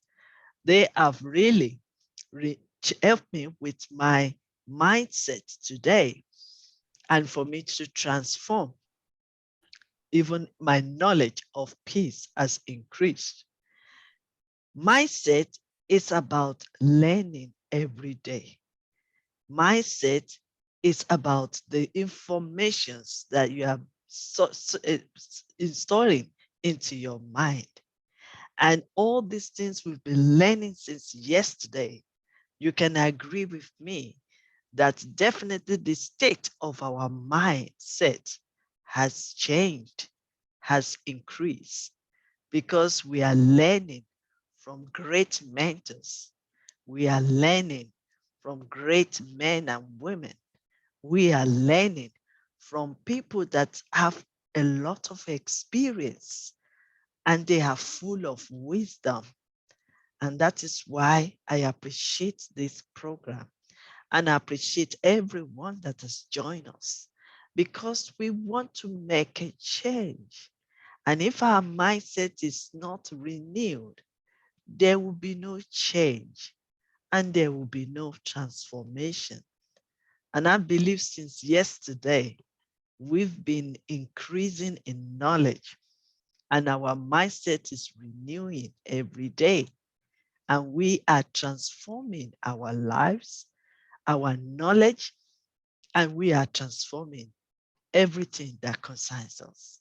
So I want to say thank you all for coming. I want to seize this opportunity to appreciate Professor Kavita. She really, really taught us a lot yesterday. If you have missed it, you will need to tune in to our YouTube for you to gain your own knowledge. She taught us about so many things yesterday, but I'm not going to share it because I want you to go and tune into our YouTube for you to learn. Because learning is living. Nobody will be able to do that for you. So if you want to learn, be at the right time and listen to the right people. And that is what learning is all about. So allow me to just call her to greet us today. Professor Kavita, thank you for yesterday. And we want to hear you today briefly. Say hello to us all. Hello, hello, hello, dear Queen and wonderful people out here. It is my absolute honor, my privilege to address everybody here and people who are live. And thank you so much, Pastor Nelson. I couldn't hear your talk from the beginning, but I'm definitely going to tune back to listen to what you said. But the last few words people usually say it is not how much you talk, it is like how well you talk and how with what kind of conviction you talk that makes all the difference. I think that piece is something that's really caught my attention.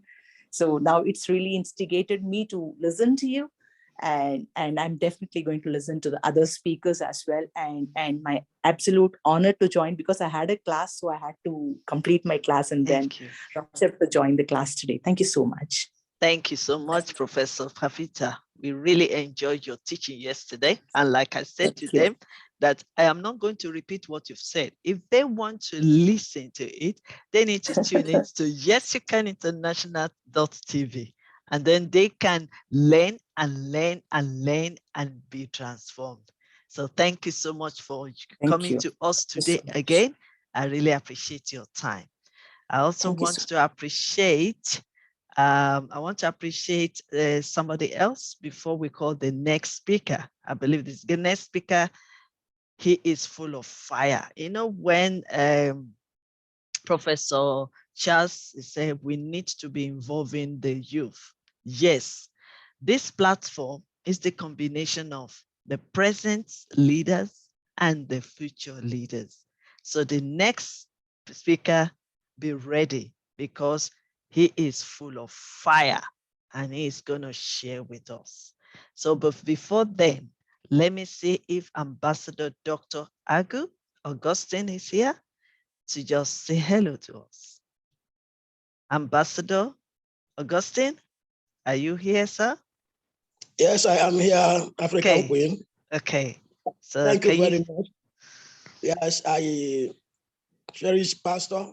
He's a wonderful man, and Ambassador Kavita have already fed us very, very well to the brim. So thank you yourself. It's not easy to coordinate wonderful people like this. So for everybody that are partaking on this, I say kudos to you. May God continue to bless all of us. Amen. Amen. Thank you so much. We have also a new person joining YYCI. We're working together to put some things in place. But let me just quickly call her so that she can say hello to us as well. This is our first time of joining us, I guess. But let me invite Ambassador Patience to say hello to us. Ambassador any day Patience. I can see you need to, we can't hear you. You need to mute yourself. Good morning. Good morning. Hi, Dr. Queen Elizabeth. I am so grateful in joining this year international. I believe, I promise from today I won't miss it anymore, because I'm blessed, especially with the words of Dr. Nancy. I am lifted, and I believe I have a word to share to the public.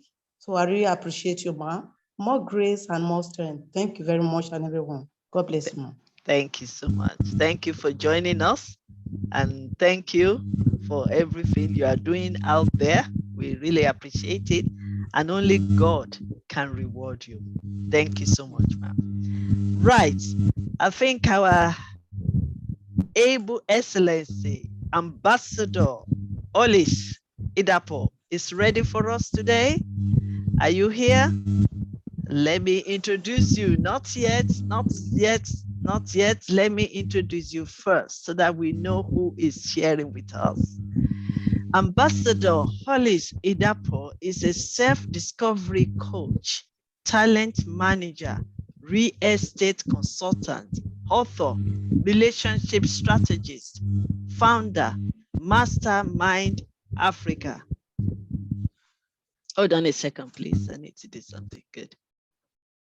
Yes, sorry for this. Right, let me start again.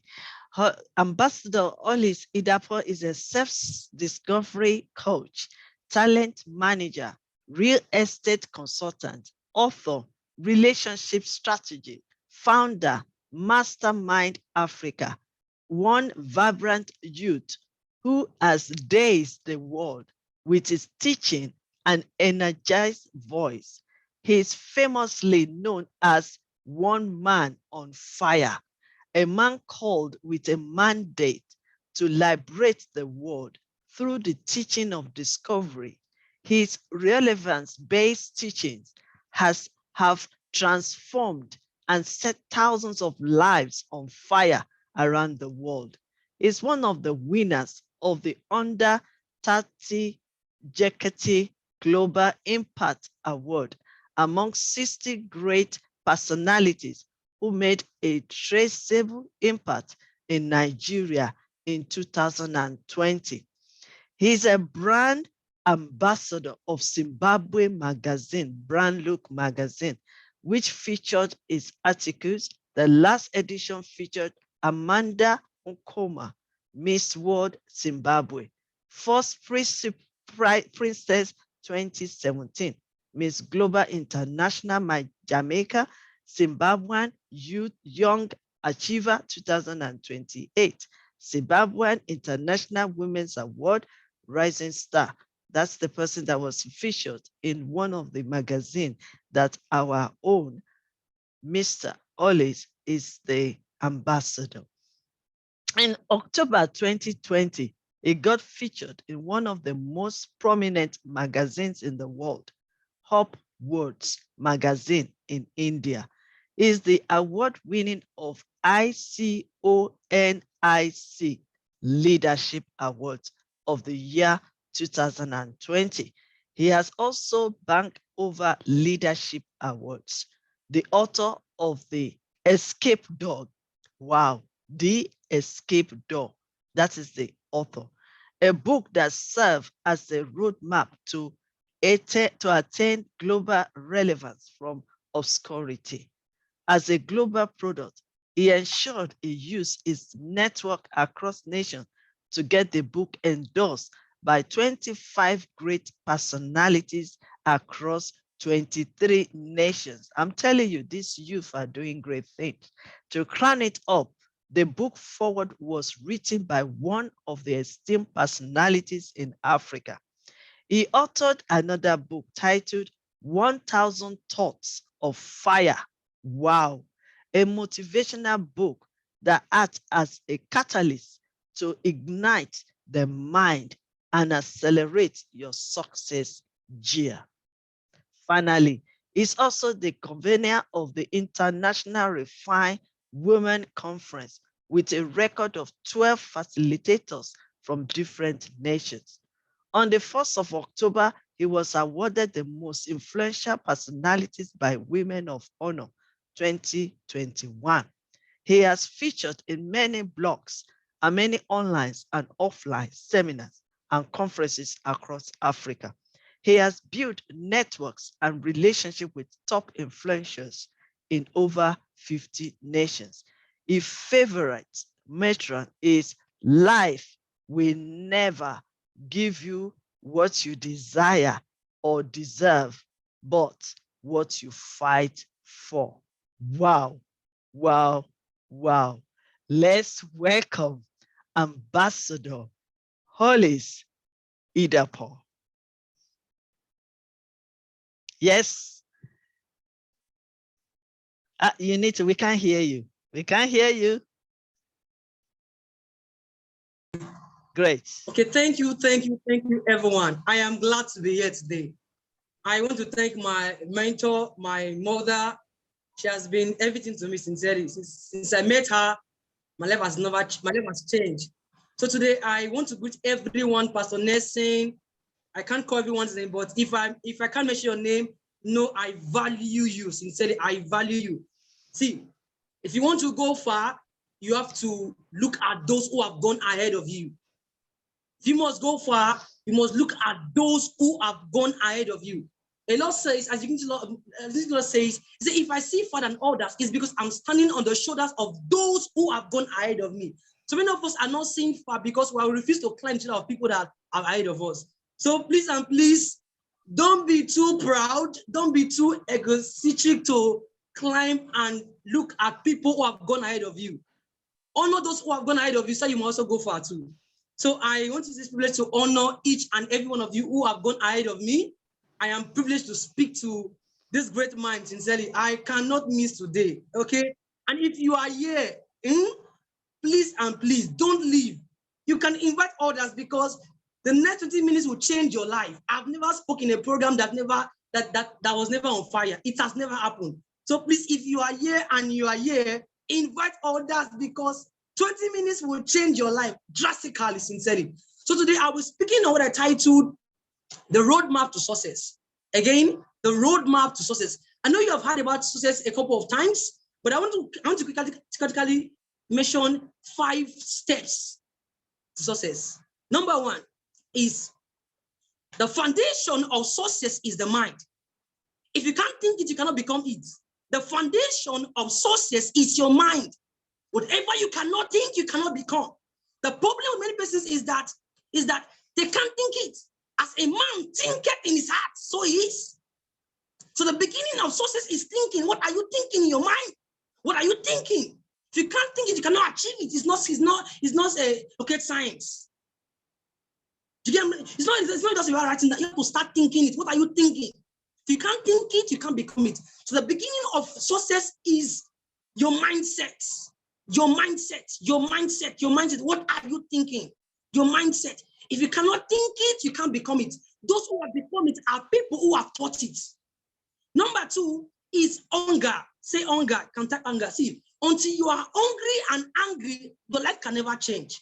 Until you are hungry and angry, your life cannot change. See, I was never like this before now, but hunger brought me to this position I am today. See, award upon award every time.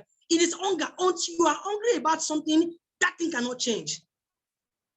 See, you will remain at your current state for the next 10 years if you refuse to be hungry and angry. See, a law says that an object will remain at a state of rest, except there is an external force, excited to that force for it to be emotional. So your life will remain the way it is, even the next 5-10 years, if you refuse to be hungry.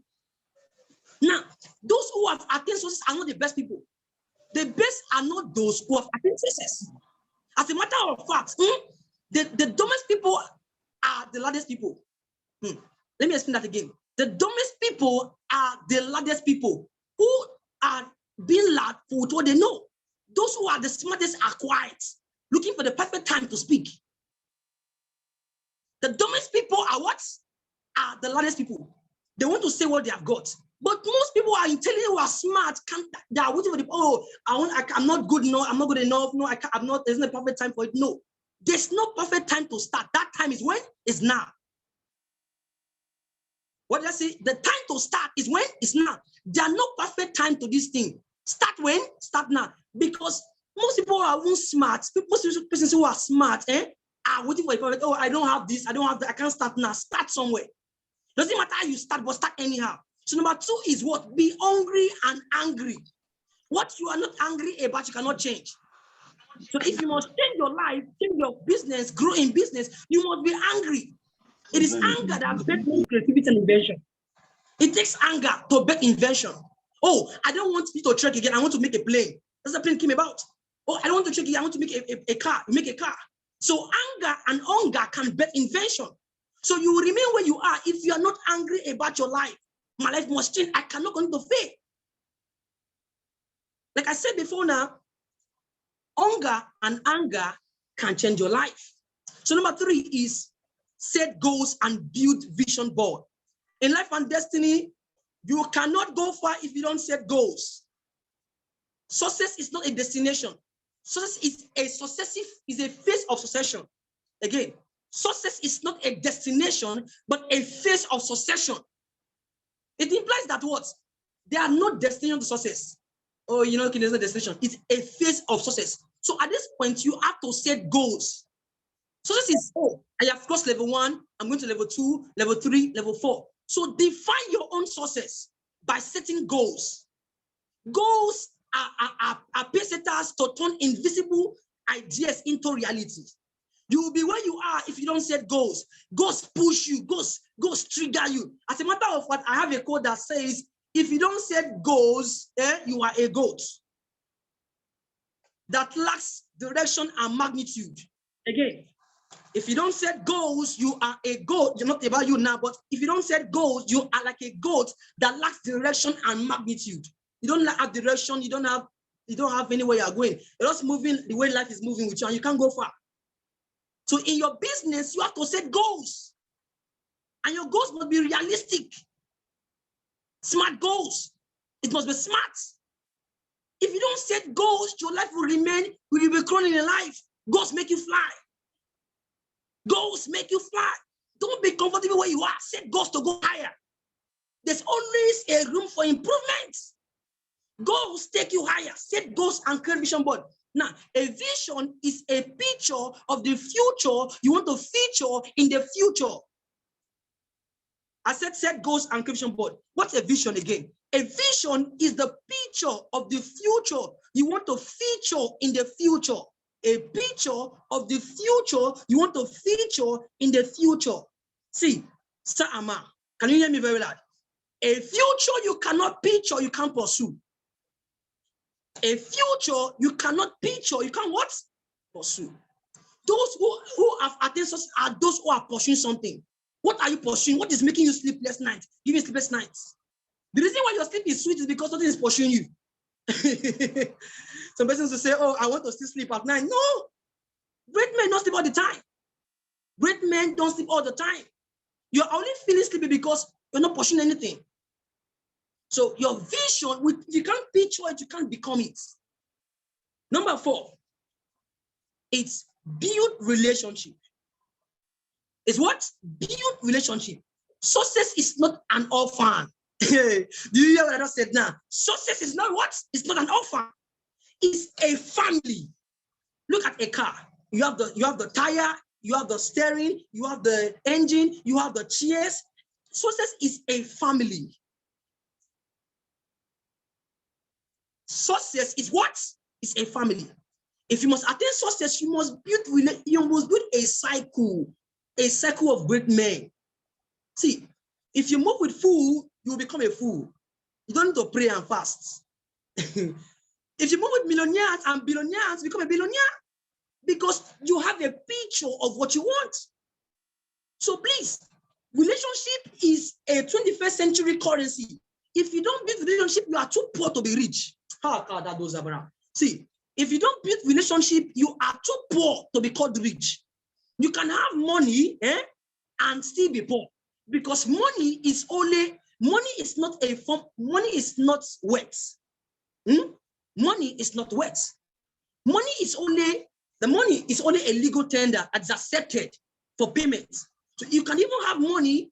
You can even have money and still be poor. Hey, so you can be rich in currency, and still you can be rich in money and still be a poor man if you fail to build relationship. If you fail to build relationship. So please ask yourself, who are my cycle? Who are my cycle? Look at your life. Who are around me? Look at yourself. You can't go far about your cycle. You can't go far. See, let me shock you with this. If a lion consistently move with a goat, let me not use that. If a bird consistently move with a goat, it will forget its sense of flight. You know, a bird was designed to fly, right? But if a bird consistently move with goats, those birds will forget they can fly. So most of you are forgetting you can fly because you have moved with the wrong people. And let me shock you with this. If you move with the wrong people, the wrong things are permitted to happen to you. Hey, is a Bradona Chata. If you move with the wrong people, the wrong things are permitted to happen to you. Again, if you move with the wrong people, the wrong things are permitted to happen to you. So who are you moving with? Who are your cycle? Ask yourself, who are my cycle? If you can answer that question, you are still a joker. When you see Hollins, like a matter of fact, I have built relationship in over 50 countries. In over 50 countries, I did a program that should be January. We had, okay. I think my time is up now. Okay, time is up now. Okay. We had speakers from 25 nations in that program, Cotton Lib.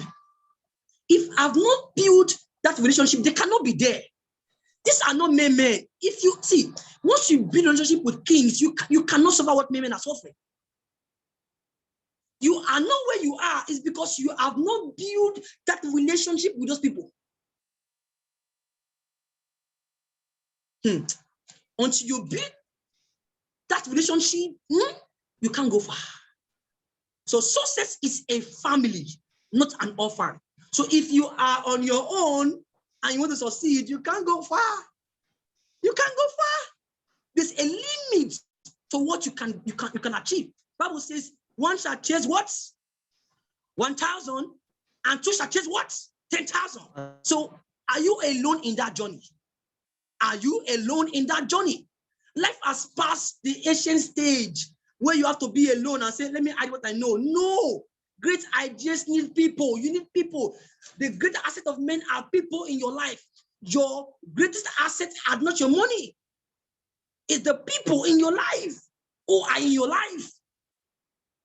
As I speak now, currently, I can raise over 10 million as I speak. Standing here, I don't need to work. I can raise 10 million. How will I do that? I will just call my friends. I need this. I need this. Who are you? If you see relationship, I think I'm currently writing a book on that. I would talk about that. Relationship is the 21st century currency. If you don't build relationship, you are too poor to be called rich. That is it. Next one, number 5, which I will stop with that. Number 5. Number 5 is invest in yourself. You see me speaking like this. It's not child's play. I spoke to my mirror for good 6 months, speaking to my mirror because I never had audience to speak to. 6 months. I would stand and say, oh, this is what I want to do. So invest in yourself. People cannot relate with you when you don't have value. People cannot connect with you if you don't have value. Oh, you want to connect with me? How? Do you have value? Because now people of value have this magnetic force. You attract who you are. So please read books. Go for seminars. Pay the price. Pay sacrifices and become a better version of yourself. Success is not achieved by lazy people. It's achieved by those who have the burning desire. So you must invest, read books. Don't sleep all through the night. Oh, no sleep. Pay for that course. Pay for that course. Pay for it. Let your money work for you. Pay for it. Some persons can't buy books. They can't pay for course. Why? Oh, I want to save my money. Why is money saving for? Once you invest in your brain will produce your pocket. Again, when you invest in your brain will replenish your pocket. You don't know that. Personal investment is key. Invest in yourself. If you don't invest in yourself, you become obsolete. You expire. You will expire. Champions of 2000 are not champions of now. If you don't invest in yourself, you will expire. You will be irrelevant. Every single day, I'm always thinking of how can I be better? Because there are people who are getting better every day. You will expire. You will just expire. You will expire. So please and please invest in yourself, because great men don't welcome small minds. So if you must be attracted, you must be great. You must be great. I was in a program at the University of Rivers, University. After speaking at the conference at the university, then the Esther, the deputy governor, called me and said, Hollins, please let me have your number. Do you get what I'm saying now? Now, this was a woman I've been longing to get connected to for a very long time. But when she saw my value, she sent me a message by her own self. Oh God. See, when you invest in yourself, king will call for you. Bible says a gift of a man will do what? Will make room for him. You are where you are because your gift have not been harnessed. Your gifts are in its crude state. Your gifts are in their crude state. You have to refine it. A talent without training is a tissue paper. Talent without training is what? Tissue paper you use and flush. So you can be very gifted, and if you don't train yourself, If you don't train yourself, you become so Zubrade Nashatada. I think I'll stop here. I'll stop here because of our time. I think my time is up. I have a lot of things. I am a bundle of value. I'm a bundle of fire. Okay? A bundle of fire. Sincerely. I think if we have questions, we can just bring it on and let's just get it started. If you have questions, so Wow, wow, wow. What can I say? You are truly a bundle of fire. You are fire. You know, that's one thing I keep saying, that we need to set up a platform where we have the older leaders and we have the younger leaders, because we learn from one another. In my country, they used to say something that old and young, they all build together. You understand? Yeah. And look at what he has demonstrated here. And guess what, Ambassador Holly, you are still going to do more than what you're doing now, because the best is yet to come. Let me also tell you this. All the things you have done and you are still doing now is just the foundation. You haven't reached your purpose yet. And if you continue like this, the sky is not a limit. You will go far. Just humble yourself, willing to learn more. Check out, as you said yourself, check out the association. And even when there is challenges and discouragement, and even sometimes self-doubt, when they come along, know this, that you are not alone. Know this, that you are here in this world for a purpose, and you have a mission that you have to meet. And also know this, that what you have in you is unique and nobody else can duplicate it. And know this as well, that you have a journey you are walking through and you will get there. Know this as well, that without determination, you will be discouraged. So be determined. And finally, keep focusing. Don't be distracted. Keep focusing. Don't be distracted. And I believe this inspirational nugget of wisdom I just threw to you is for every one of us. That is all my mentorship is all about. You start something, then you need to move on and progress and climb higher and higher and step on the ladder and start climbing. And that is what you are doing, and you continue doing it. In the next 5 years, when you look back, you will remember what African Queen have said to you on this platform. So keep shining, keep focusing, and keep moving on. You're on the right track. Associate yourself with even older people, because you know what? You have all the resources. You are gifted, but the experience that the others have, you haven't got it yet. And that is why keep humbling yourself and keep getting closer to them to learn more. They have a lot. Professor Charles has a lot. Pastor Nelson has a lot.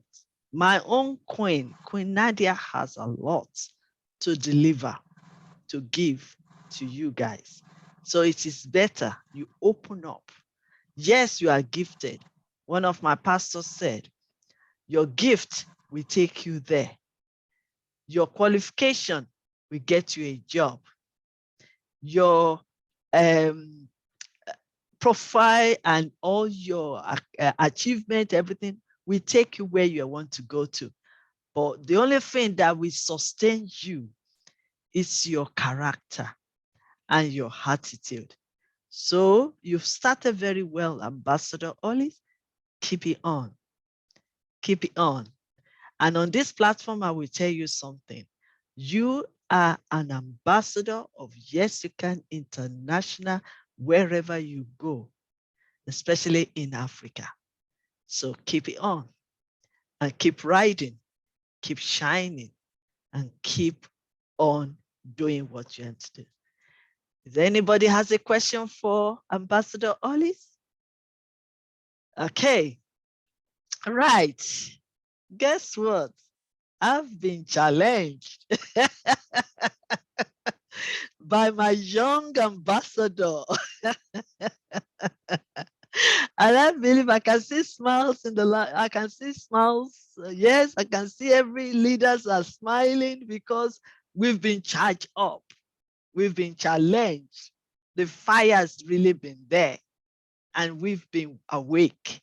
So thank you so much, Ambassador. And like I always say, once you are a master teacher on this platform, you will continue to be, because this will not be your last time that you're going to be charging us up.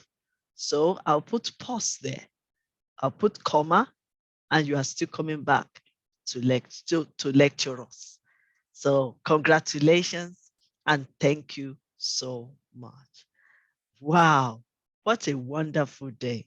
We still have one more speaker to come and mentor us from South Africa today. He's still on his way. When he gets there, he's going to notify me. But meanwhile, let me surprise one or two people to come and say hello to us. So I'm just going to call on Honorable Duke, Dr. Simeon Peter Olushola Beleyi. Are you here? I want you to say hello to us. Yes, I am here, Ma. Hello, everyone. I really appreciate the opportunity given to me. I really appreciate. Thank you very much, our dearest queen. I really appreciate. In fact, I am enjoying every moment, every presentation shared here on this platform. And I can see we have group of talented people and group of well-experienced people across the country, across the world, across the world. And we have a lot to learn from different set of people. So in fact, I am learning from both the young and the old. And I can see some of my fathers here.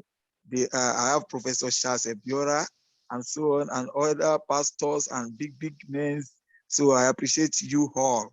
Thank you very much, sir. Thank you very much, Ma. Thank you. Really appreciate it. Yes, sir. Thank you.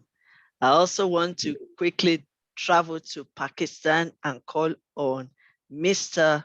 Asha Gill to share with us. Quickly, say something, even if it is hello. Yes, we want to hear from you. Hello to everyone. I am Azhar Gill from Faisalabad, Pakistan. I contribute to the noble work of peace with Bishop Nelson. So I learned a lot today while listening all the speakers, and every moment is quite enjoyable, and I learned a lot today. Thank you. Thank you so much. Thank you so much. And let me also quickly, before I call on our great speaker from South Africa, you see, it's a long journey to travel to South Africa. So before our next speaker, let me quickly travel to India and call on Ambassador Kumarti Prasashi.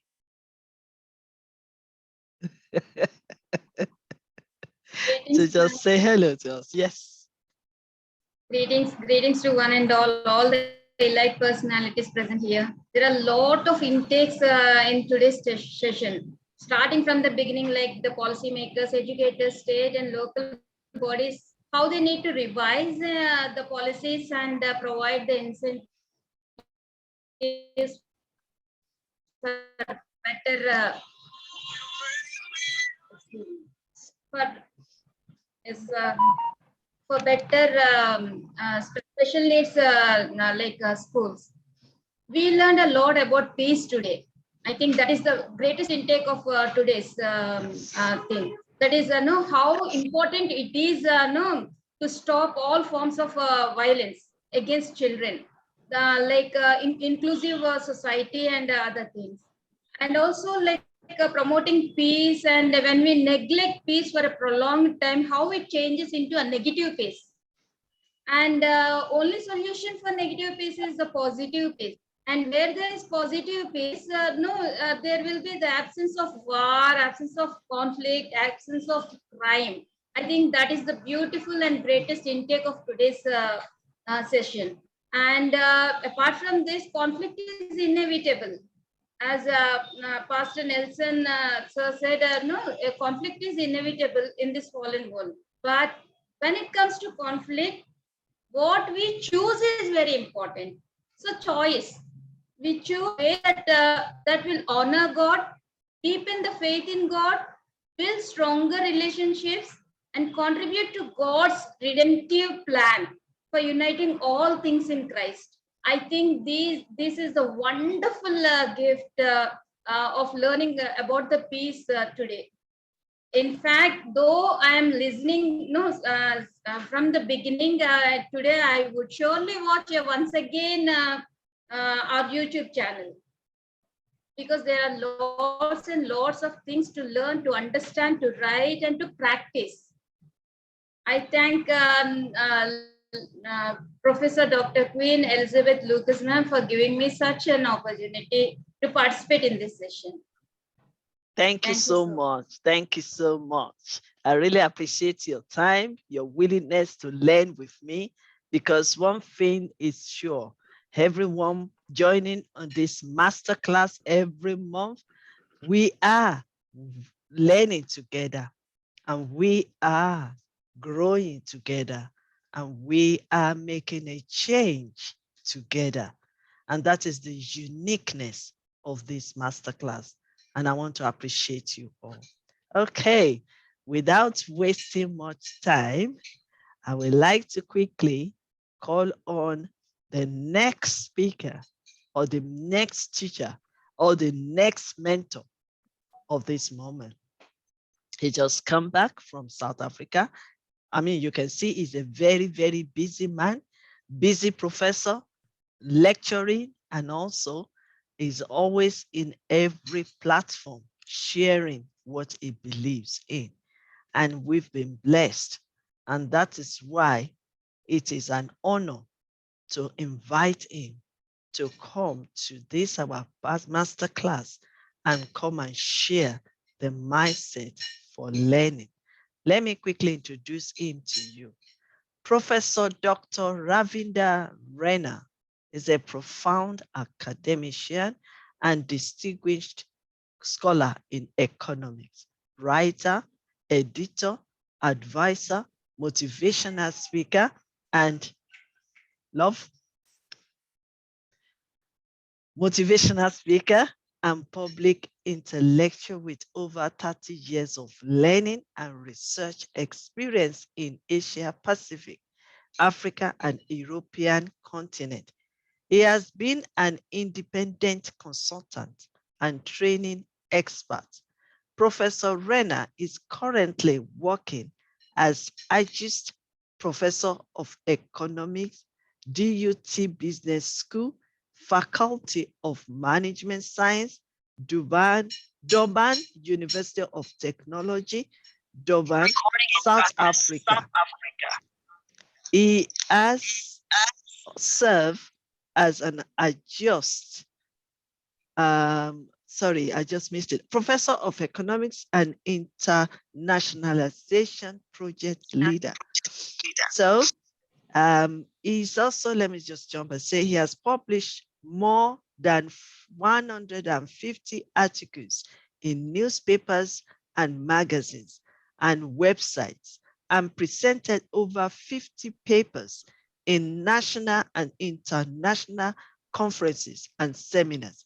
He visited more than 300 colleges and universities across the globe.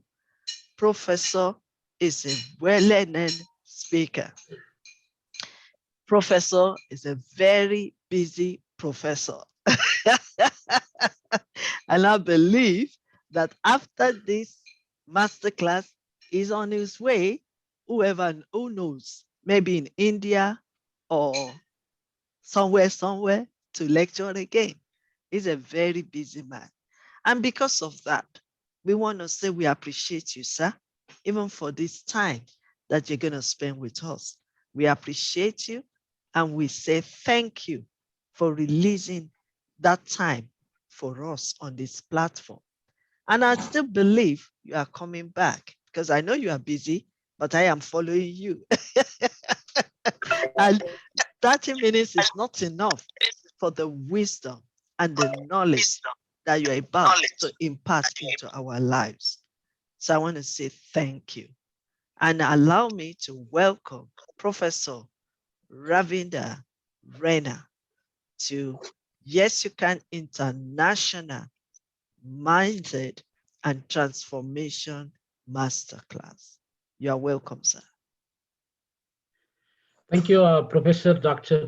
Elizabeth Lucas.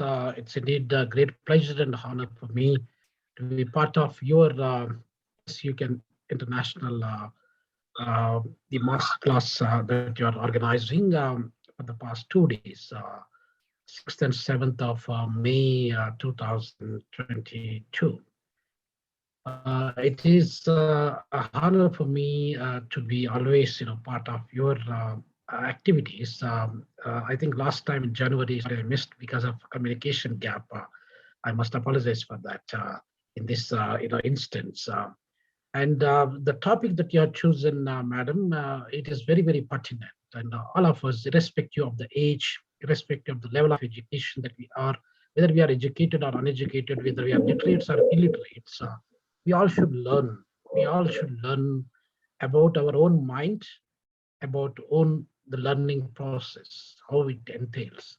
I've been listening to some of our fellow speakers from different corners of the world, Pastor Nelson, Professor Charles, and everybody. They're all probably speaking about the peace, the love, the kind of stability in our mind that will make you as a better human being.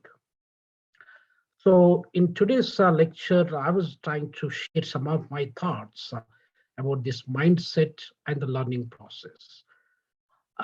We all should know that, or probably many of us agree with me, or with my point of view, that there are two things that we need to be very, very careful about. Number one is mind. Number two is money.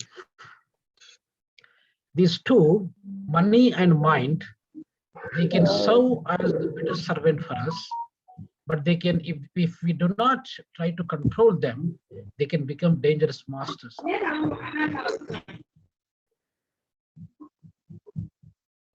Somebody is disturbing. Can you please mute yourself, ma'am and sir? Yeah. So money and mind can be served as good servants, but if we do not manage them, if we do not stabilize them, they can become dangerous masters, and they can try to rule us. They can try to take us into different directions where we don't want to go in that kind of particular path. So that is why mind is everything. Most of us, we do not know that we live majority portion of our life in our mind only, because whatever we've been thinking, whether we are traveling, whether we are eating or sleeping, we will be thinking and thinking and thinking. So the mind is the place where we begin to live actually. So therefore, ladies and gentlemen, mind is very, very important for us. In fact, the human body, probably we all believe in God, Jesus Christ, Allah, and also Lord Bhagavan Krishna or Rama. So different religions, we have different faith here. But if we think that not only the parents, of course, our parents are our creators, and we think that as per the Hindu Dharma, we all believe that according to Hindu philosophy, we believe that Matru Devo Bhava. That means your mother is your first God. Pitru Devo Bhava is your father is your God. And the third is none other than your teacher, Acharya, Guru is your third God. That is why we say that Acharya Devo Bhava. And the last one is Atidhi Devo Bhava. Atidhi is your guest. So this is the fundamental philosophy. If every human being on this planet adopts, respects, and implement in their day-to-day lives, we could mitigate 90% of the problems that we are facing today. Whether it is a war with China and USA, particularly with regard to the trade, and the war with India and China, the war with Pakistan and India, the war with Ukraine and Russia currently going on. All these problems can be mitigated 90%. We live with peace of mind happily. So it is the mind, actually, it is the mindset that is transforming the leaders into the wrong directions. That is why if you do not control your mind, it will control you. That is the kind of point I would like to raise here. Now, so therefore the mind plays an important role in human system and in human body, human thought process. If you look at the realistically, how powerful the human being is, we do not know that we are such a powerful human beings on this planet, that we are absolutely more powerful than what we think. Let me give you an example, how powerful we are. Human body is prepared with 50 trillion cells. 50 trillion cells, we are not even talking about trillions nowadays, and we are only talking about the billions and maybe millions and so on. So 50 trillion cells body that we have. And every cell has got the power of 1.4 watts of energy. So you multiply 50 times 1.4, we get about 70 trillion watts of energy in our body system. And many of us, we do not know that. Bruce Lee, a karate fighter, his actual weight was only 80 kilos, but he could able to give a punch or a kick that can be worth of 600 kilograms. How that is possible? We have to question ourselves.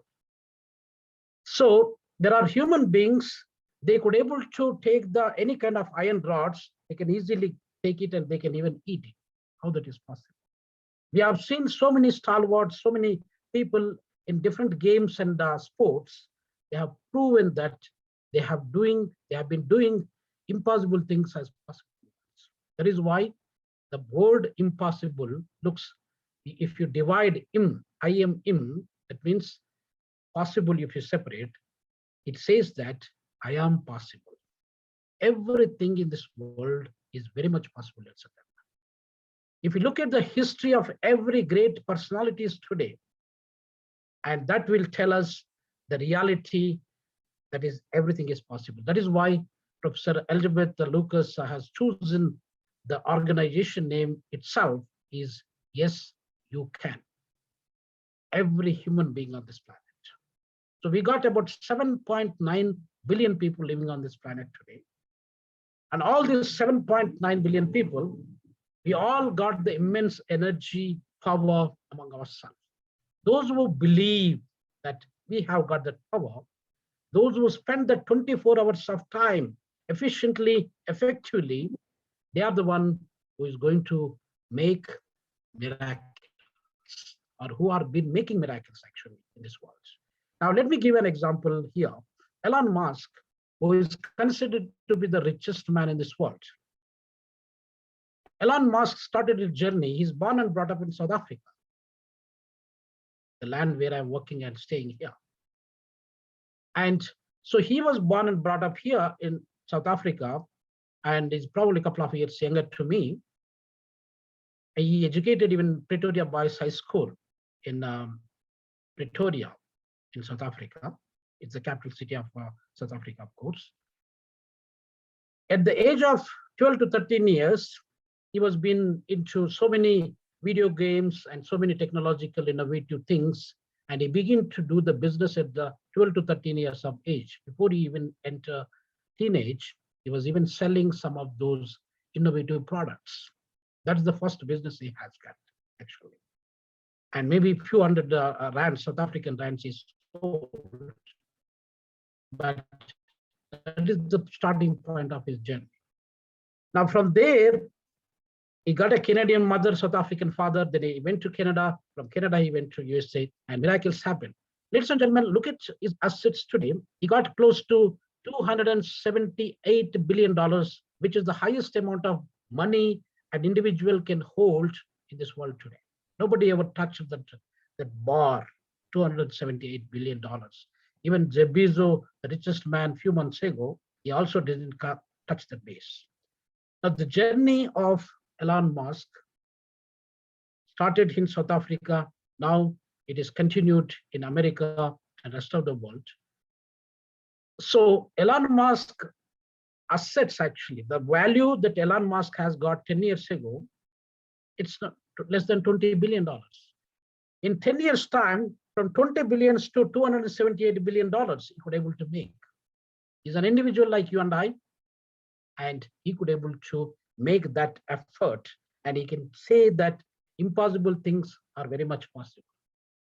Whether it is SpaceX, whether it is Tesla, whether it is battery cars, electric cars, whatever innovative ideas that he is bringing in, that is absolutely immense and unimaginable. And that is the kind of mindset, it's just the mindset. So I would like to mention here that if you want, you don't need to have the lot of money. You don't need to become a rich man to do the business, to do the services to the people. You don't need to be an educated person having a PhD degree from Harvard University or Stanford University or University of Cape Town or any other top universities in the whole world, IITs and IIMs of India. You don't need that. What you need is that you don't need a lot of talent and education to become an entrepreneur. You don't need money either. You only need the courage. The courage, the boldness is the one which is important. Even if you have money one side, even if you have intelligence, talent on the other side, if you do not have the courage, and you are not going to be a successful entrepreneur or a successful business person. So therefore, ladies and gentlemen, we all should try to develop a courage. A courage development is again depending upon the way you believe in yourself, the way you believe in your abilities, the way you believe in whatever you do on daily basis. So that is why we should believe in ourselves. That is the first point. The second point is that you must think about yourself, how an individual human being, how a simple human being you are, you begin to think about yourself. Try to spend time with yourself. That is why we say me time. We always speak about, I don't have a me time. So that means that whether you do yoga, whether you do meditation, whether you do anything, but you need to try to spend time with yourself. What are your abilities? What are your mistakes? What is the power that you have inside you? Try to exploit that power, try to extract that energy, and then you try to share it with your confidence. The confidence is the most important thing, ladies and gentlemen. If you do not have a hope and confidence, there is nothing you can do in this world. So hope and consider hope and confidence and the courage. These are the three important things for you. And it's all, again, linked with your mind, actually. It is linked up with your mindset. Now we talk about the educated communities. There are professors, doctors, engineers, lawyers, and other different professionals are sitting here on this platform. But what is the education means? If we question the education, not that you are having a PhD degree or a MBBS degree or probably an engineering degree or LLM degree or any other degree from any institution in the world. That's not education. Education is more than that, having a certificate, having a paper. A Harvard professor who is working at Harvard University, who is considered to be a Nobel laureate, may not be educated. So the education means that how humble you are, how kind you are, how positive attitude that you possess, how you treat the other fellow human beings, how you respect other fellow human being or other creatures on this planet. That's what is education. A Harvard professor or a professor who is coming from Indian Institute of Technology, Indian Institute of Management, or University of maybe some universities from Nigeria, or maybe Oxford University or Harvard, probably the Stanford University, and so on. If they come with an angry voice, if they begin to lose their tempers for no reasons, and if their mind is not consistent, they're not educated people. They are absolutely illiterates. Some of the illiterates, they behave better than them. You as an educated person, you must try to solve the problems. How best you contribute, how best you value add. That is what is important. Not trying to create additional problems. Creating additional problem is like adding fuel to the fire. So that is not education. Education is not merely collecting the information. Education is more than that, ladies and gentlemen. So education is that not only the collection of information, gathering of the information, but applying your mind and how to solve the problems, how to respect other fellow human beings. In Hindu philosophy, probably many of you know that we call namaste. We fold the hands and we say namaste. The meaning of namaste is that a divine in me is saluting the divine in you. That means I'm a divine myself, and you are also a divine yourself. So I am saluting, my soul is saluting you as the divine. If I salute you as a divine, then there's no problem actually. And there is no that way that I ill-treat you. We go to church, we go to temple, we go to mosque. Do we ill-treat the God that we pray? We don't ill-treat. We are scared of gods. We are God-fearing people. We respect the God. We talk about God every day. So if you begin to respect the other fellow human being as equal to God, then you never ill-treat him. You never disrespect him or her. And eventually, you always live with harmony. Ladies and gentlemen, human beings are such a complicated, complex behavioral human beings or behavioral species, where we always should think that we should mix like a water and the milk, and we cannot separate ourselves like water and the oil. So whether it is a society, whether it is a wife and husband, whether it is a father and daughter, or whether it is brother and sister or mother and son, in every relationship, we should integrate ourselves. And we should integrate ourselves like, if you take a liter milk, and if you take probably maybe 200 ml of water and put it into the milk, you cannot differentiate. You cannot see how much water is there inside that liter milk. So therefore, ladies and gentlemen, it has been integrated and it has been imbibed, and there's a harmonious way that it's been mixed up together where we cannot separate it. Whereas if you put on the same liter of water and maybe probably 100 ml of oil, although you cannot say that this is a 100 ml or 20 ml or 50 ml, but you can see there is a kind of separation between the water and the oil. So we human beings, 7.9 billion people on this planet today, we are not trying to live in harmony. We are trying to live with disputes, misunderstanding, hatredness, and so on and so forth. That's not required. So we all know that all the Hindu philosophy, Christian philosophy, Muslim philosophy, Jewish philosophy, whatever the religions that we have, Baha'i philosophy, every philosophy says the same thing. 80%, if you read Bible, if you read Quran, if you read Bhagavad Gita and maybe any other religious book, every religious book speaks the same thing. It's same with different examples, different tone. But the message, summary of the content is the same. 80% of those religious books, they speak the same thing. But the way we interpret those religious books is different. So that is not good, actually. We are trying to misguide the people. We must always remember that.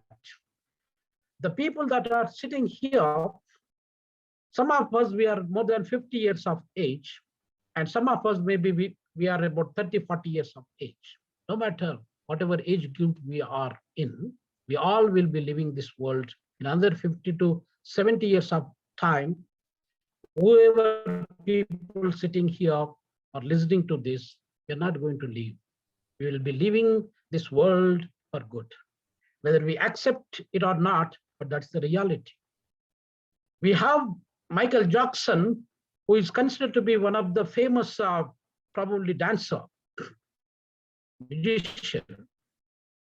He has got more than 12 doctors to protect him, to save him, to observe what he is eating, what he is drinking.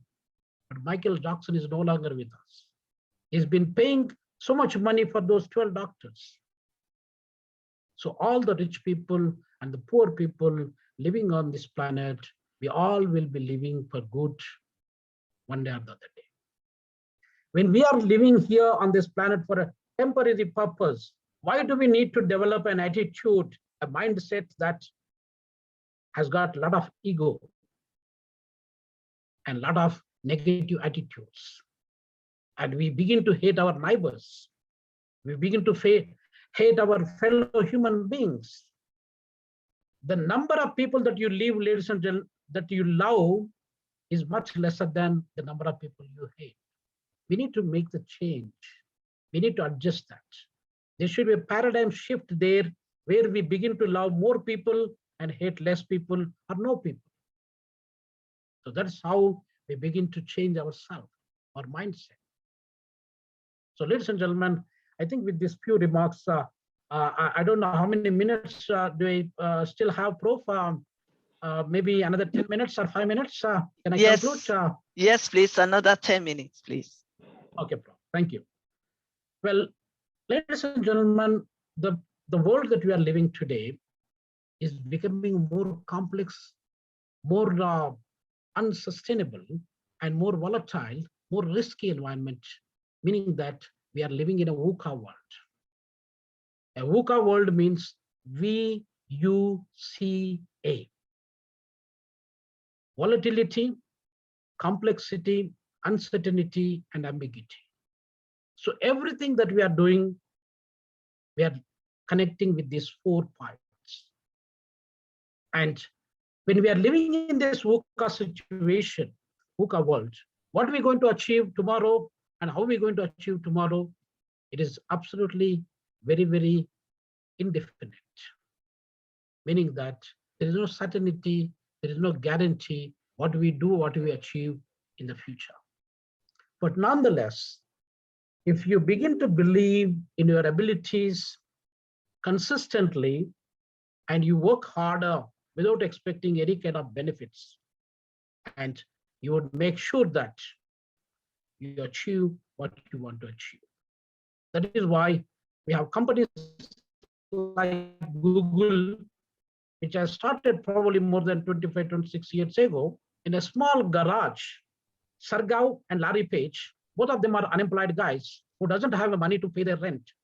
And those guys, because they can't afford to pay $1,000 rent, monthly rent, they begin to rent out for $100 and $150 in a garage, car garage. Normally in the USA, in UK, in most of the countries in the world, where the middle class and upper middle class people, they have got a house with a car garage where you can park 2 cars. So some of the garages have been rented because they are cheaper and nobody is willing to stay in that kind of garage. That's where Google has started its journey. And Google has started its journey in such a manner that they are being consistent whatever they do. That is why within about 26 years down the line, they became among the top 10 or 12 richest people in this world. Larry Page and Sergey, even our CEO, the Chief Executive Officer of Google, Sundar Pichai, who born and brought up and studied in India from Chennai area, is also one of the richest people, may not be among the top 10, but is one among the richest people in the world, maybe in the top 100. So this is the journey. Google is teaching us a lesson, life lesson, that nothing is impossible in this world. They started there. Now, because of the Google, everything became easy for us. So Google became a guru for everybody, irrespective of whether you are a professor or a student or a teacher, whoever you are. So this is a kind of lifelong learning experience for us. That is why, ladies and gentlemen, we must all remember that there is no age limit for education. We have got, out of this 7.9 billion people living on this planet, we got plus minus about 2.3 billion people, they are the students. So you can imagine that country like India, which has got more than 260 million students learning in India alone. That is more than the population of whole Pakistan. So the education is nothing to do with your age. The education is nothing to do with your poverty or your whatever level that you are living with, your socioeconomic background. As long as you are interested, as long as you are willing to do something, you can always do something. So that is why you must remember that where there is a will, there is a way. If you want to study, you can always find the ways to study. So that is why don't stop learning, because life never stops teaching you. The day you are born, the day you leave this world for good, every day we will learn with different people. Whether they are good people also teach us some good things as a memories for us. Bad people also teach us something bad, so that became a lesson for us. But everybody will add some kind of impressions for us, so that from the good one side and from the bad on the other side, we learn. We try to make ourselves as a better person. That is why in Ubuntu, in African philosophy, Ubuntu is a South African philosophy. It says that a person is not becoming a person without the support of other human beings. Without you, I'm not here. And that is how we reciprocate. So that is why any human being on this planet is reaching to that level. Joe Biden, American president, is there in that position at the age of 80 years because of other fellow human beings. So when we know that we are here with the support of other human beings, why don't we love them? The same heart which can able to love the people that you live with in your community, why you begin to hate them actually? So try to reduce that kind of negative attitudes, negative approaches, negative mindset, so that you begin to love the people. And we must remember that, ladies and gentlemen, 90% of the problems that we see in our day-to-day life, do you think that the God has created the problem for you? Sometimes we begin to scold God. No, God has done, God, you are not fair, and you are doing this and you are doing that to me. Look at the other people, how they are living.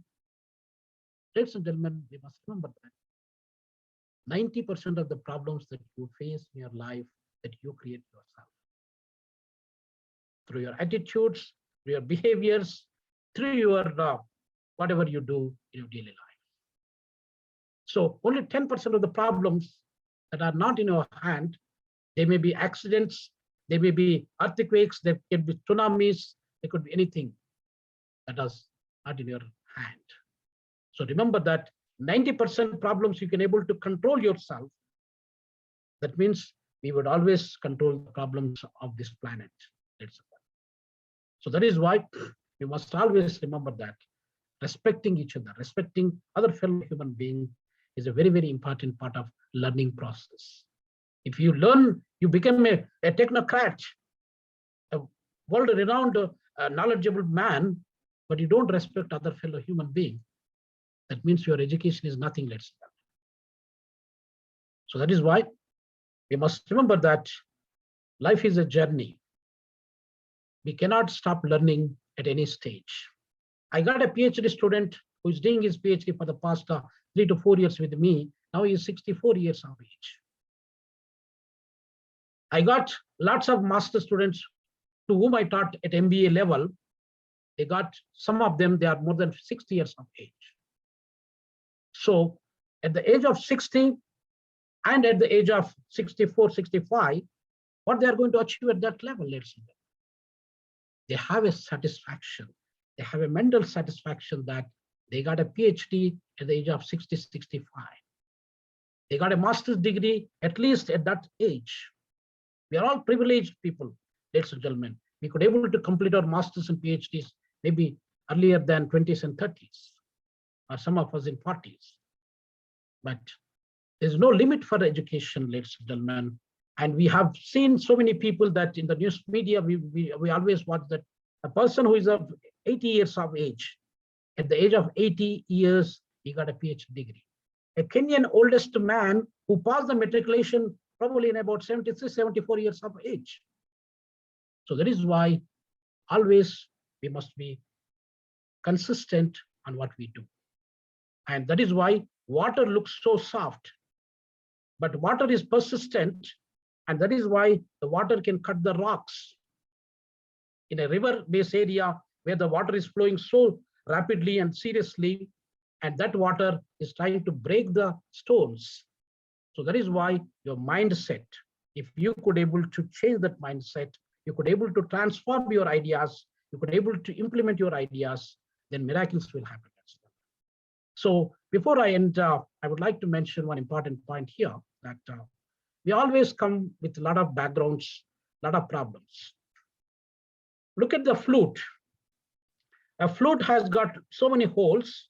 When you look at the inside, it has got a lot of vacuum inside. That means it becomes hopeless, actually. But the moment when you begin to play the flute with your fingers, you can create melodious music. Everybody begin to love it and love to listen to it. So life is just like that. You may be poor today. You may be not having any kind of things, any resources, financial or economical or natural, whatever resources, human, but your situation is like a flute. You begin to develop the hope, optimism, and then try to think about that miracle. You can create the miracles. As I indicated that you got 70 trillion watts of energy inside you. So with that energy, you can always try to face any kind of challenge. You can try to resolve the challenges. Always remember one thing, ladies and gentlemen, your ability is much higher than that of the problem that you are going to face in your life. Any problem that comes in your life, your ability is much higher than the problem itself. So that means if you tackle the problem in a better way, you can always tackle every problem that you face in this world. So, and we must always remember that there are 3D principles I would like to mention before I conclude my speech. A 3D pictures we see, 3D movies that we see. Now the 3D formula that I would like to share with you is that the first D is a desire. A desire, I want to be a billionaire in this world, just like Elon Musk or Jeff Bezos or maybe Bill Gates and so on. I cannot become a Bill Gates, I cannot become a rich man unless otherwise I do something in life.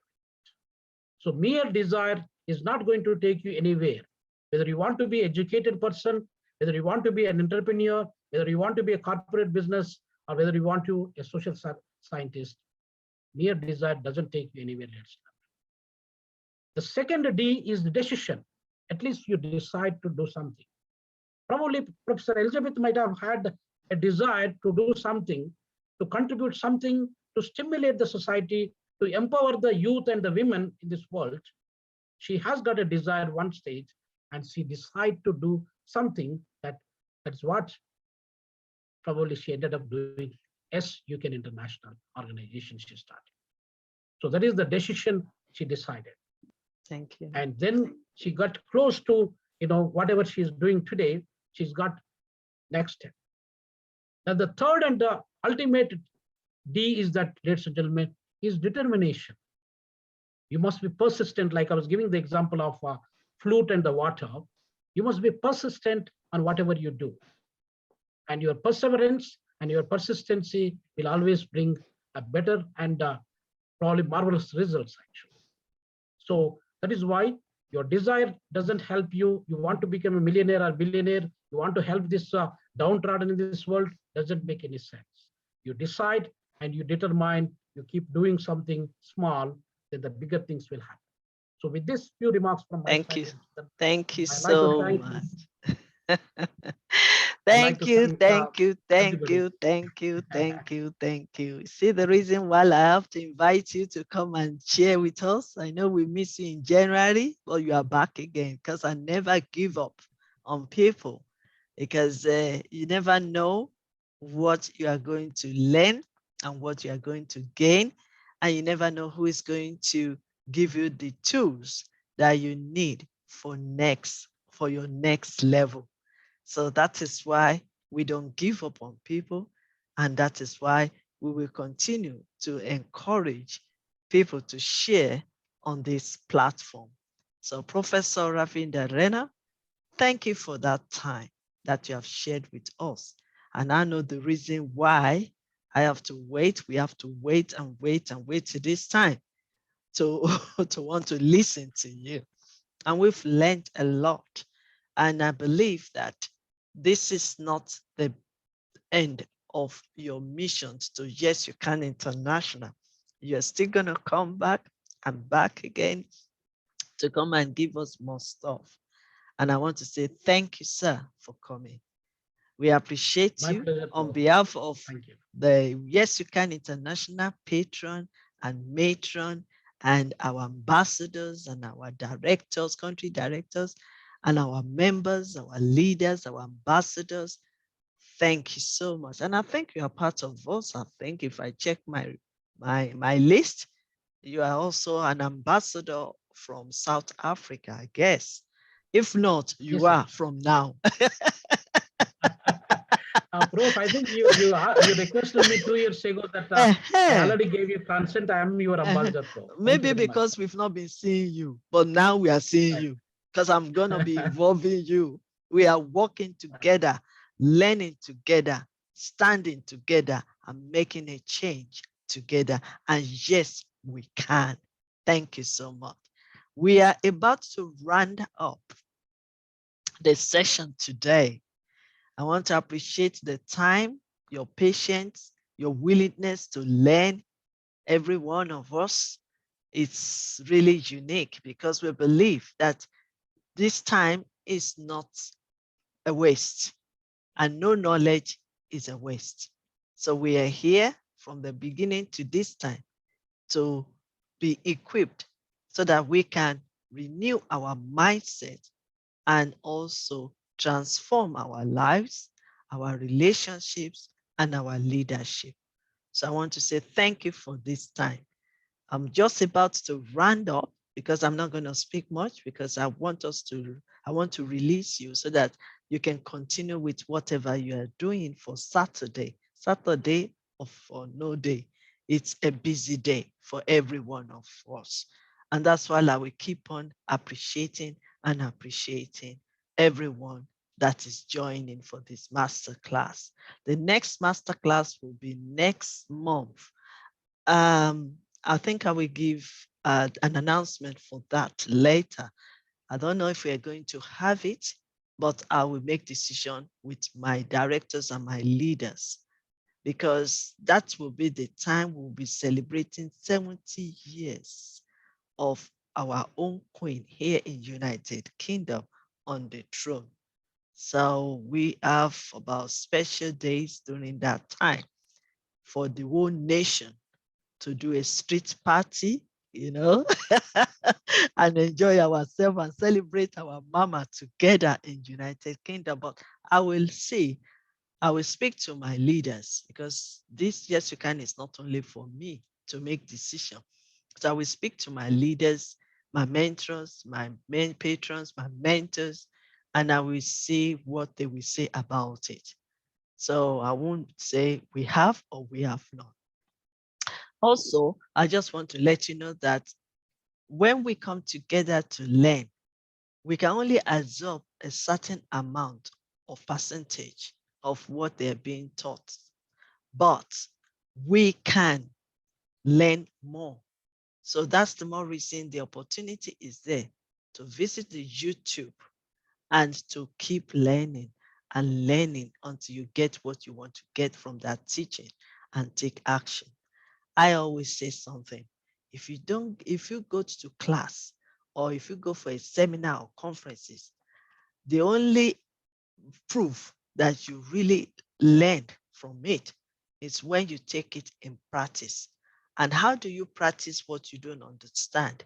So for you to get a proper understanding of the seminar and the conference and the masterclass is for you to have a better understanding and also to take action.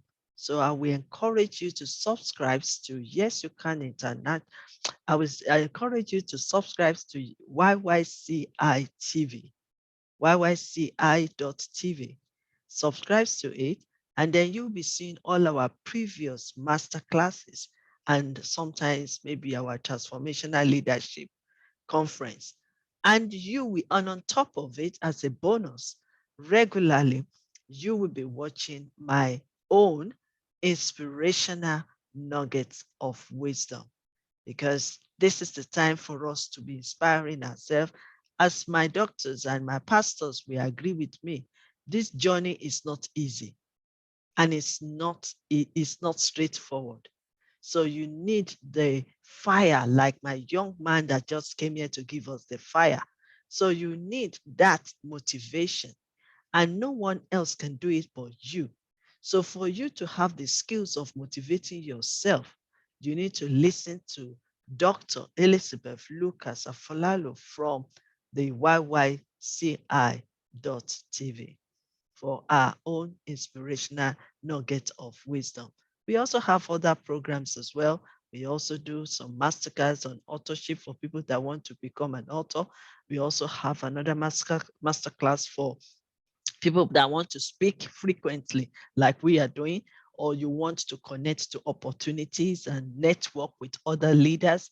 There are so many programs that we're doing. So stay tuned and also keep connected. I don't want to really go more further, but allow me, even if it's only just 1 minute, to just acknowledge few leaders as well for them to just say hi and hello. So I'm going to call on Mr. Odukoya Olaniyi to just say hi to us quickly, because I want to round up. We can't hear you. We really can't hear you. Okay. Okay. Hello, thank you very much. I'm a great leader. It's been nice for the first time listening to the master class. It's been interesting, inspiring, and also educative.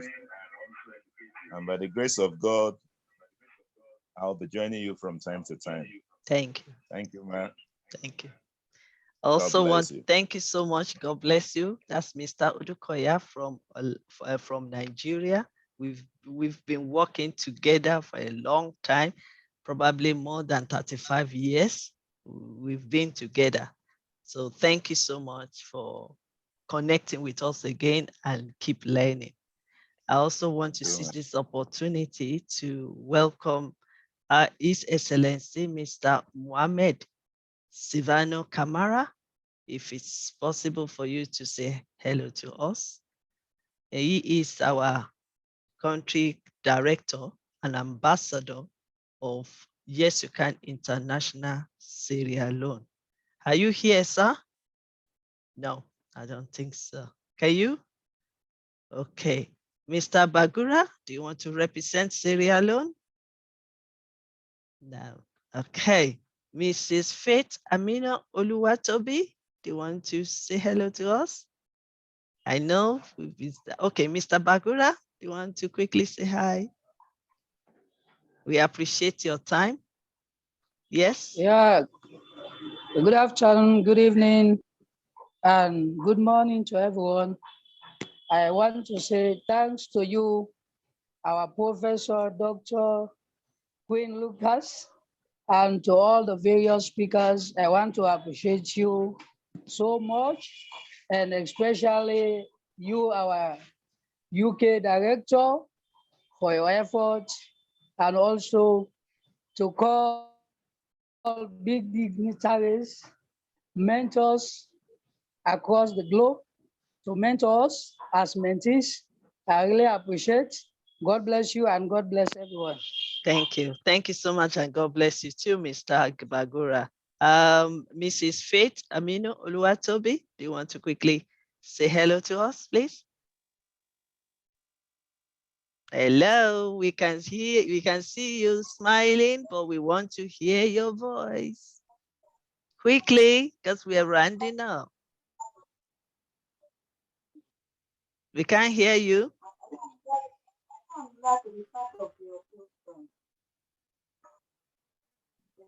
Yes. Can you speak loud so that we can hear you? We are from international country. Sorry, what did you say? I said I'm glad to be part of your program. Okay, all right. And I hope you've learned a lot in this program. That's good. Yes, well done, and you are welcome at all time. Okay. Hello. Yeah. Okay. Thank you so much. And please connect with me privately so that we can share together. Okay. Right. Mr. Mohammed, Kamara? No. Okay. Right. This is where we're going to end this masterclass today. But as a custom to us, we start with prayer and we're going to finish it up with prayer. So I'm going to invite my one and only Pastor Nelson to close up the prayer for us. Thank you, Lord, for this beautiful time you have given us. You helped us and guided us during the whole meeting and whole sessions. I pray for blessing of everyone. I pray for Yes, You Can International. I pray for everyone's blessing, Lord. So bless our work that belong to you, Lord. We need your help. We need your blessing. We pray for blessing of the word. Bless this word, and I pray for peace, global peace, and global healing. In Jesus' name I pray. Amen. Amen. Amen. Thank you so much. Thank you so much. Thank you for your time. We really appreciate it. Professor Ravina, really. This is the beginning of greater things. We are working together. We're going to do some projects together. So be ready, sir. And my wonderful sister, Ambassador Dr. Kumarti, I am ready for you. Ambassador Patient, yes, we are communicating. We are getting there. And Pastor Nelson, well done for the great job you are doing in Australia and also in Pakistan. Mrs. Magic Joseph, thank you for your patience. Mr. Odukoya, thank you for your patience. Where's my magic? Okay, Joseph, thank you for coming. I just want to seize this opportunity to just say thank you. I can only continue to say thank you because it's not easy on Saturday to sit down for another 3 hours, even though we plan it for just few hours. But we appreciate and we know the reason why this time was this time. But the most important thing is that our mind has been renewed. Our lives has been transformed. and we have increased in knowledge, and we are ready to use our wisdom to practice what we've learned and make the place a better place for every one of us, and be a champion, be the pioneer, be a leader that's a leader that impacts into people's life and make a change. Wherever we are the one representing the God of the universe. And we have to continue to renew, to learn and learn and learn, like our Professor Rafida has said. Learning is living. And while we're still living, we better be learning. Thank you so much. And have a wonderful week. Have a wonderful weekend. Keep smiling. Keep shining. Keep rising. And take your position and fulfill your purpose in this world. Thank you, sir. And thank you, ma'am. And I also want to introduce Miss Aksa Majid. She is a Sunday school teacher and also work for adult education. She's very hardworking and ambassador for and working for future leader for Yes You Can International. Yes. So I appreciate her work. Yes. And like Pastor have said, Miss Majid, you're going to be working with us, and we will see the areas that we will see the projects that we can do together to reach out to these children.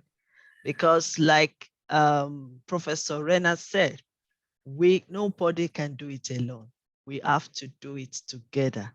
And just as I see the tree in front of him, it makes me, behind him, it reminds me of something I always say all the time.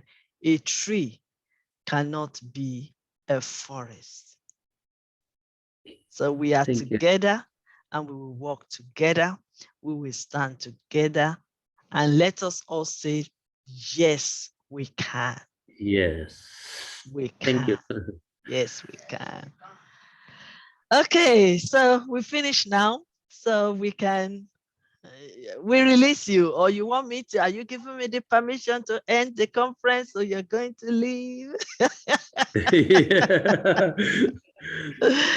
Okay. Are you giving me the permission to end the conference, or you want to leave with your own Yes, you accord? can. Yes, you can. Yes, you can.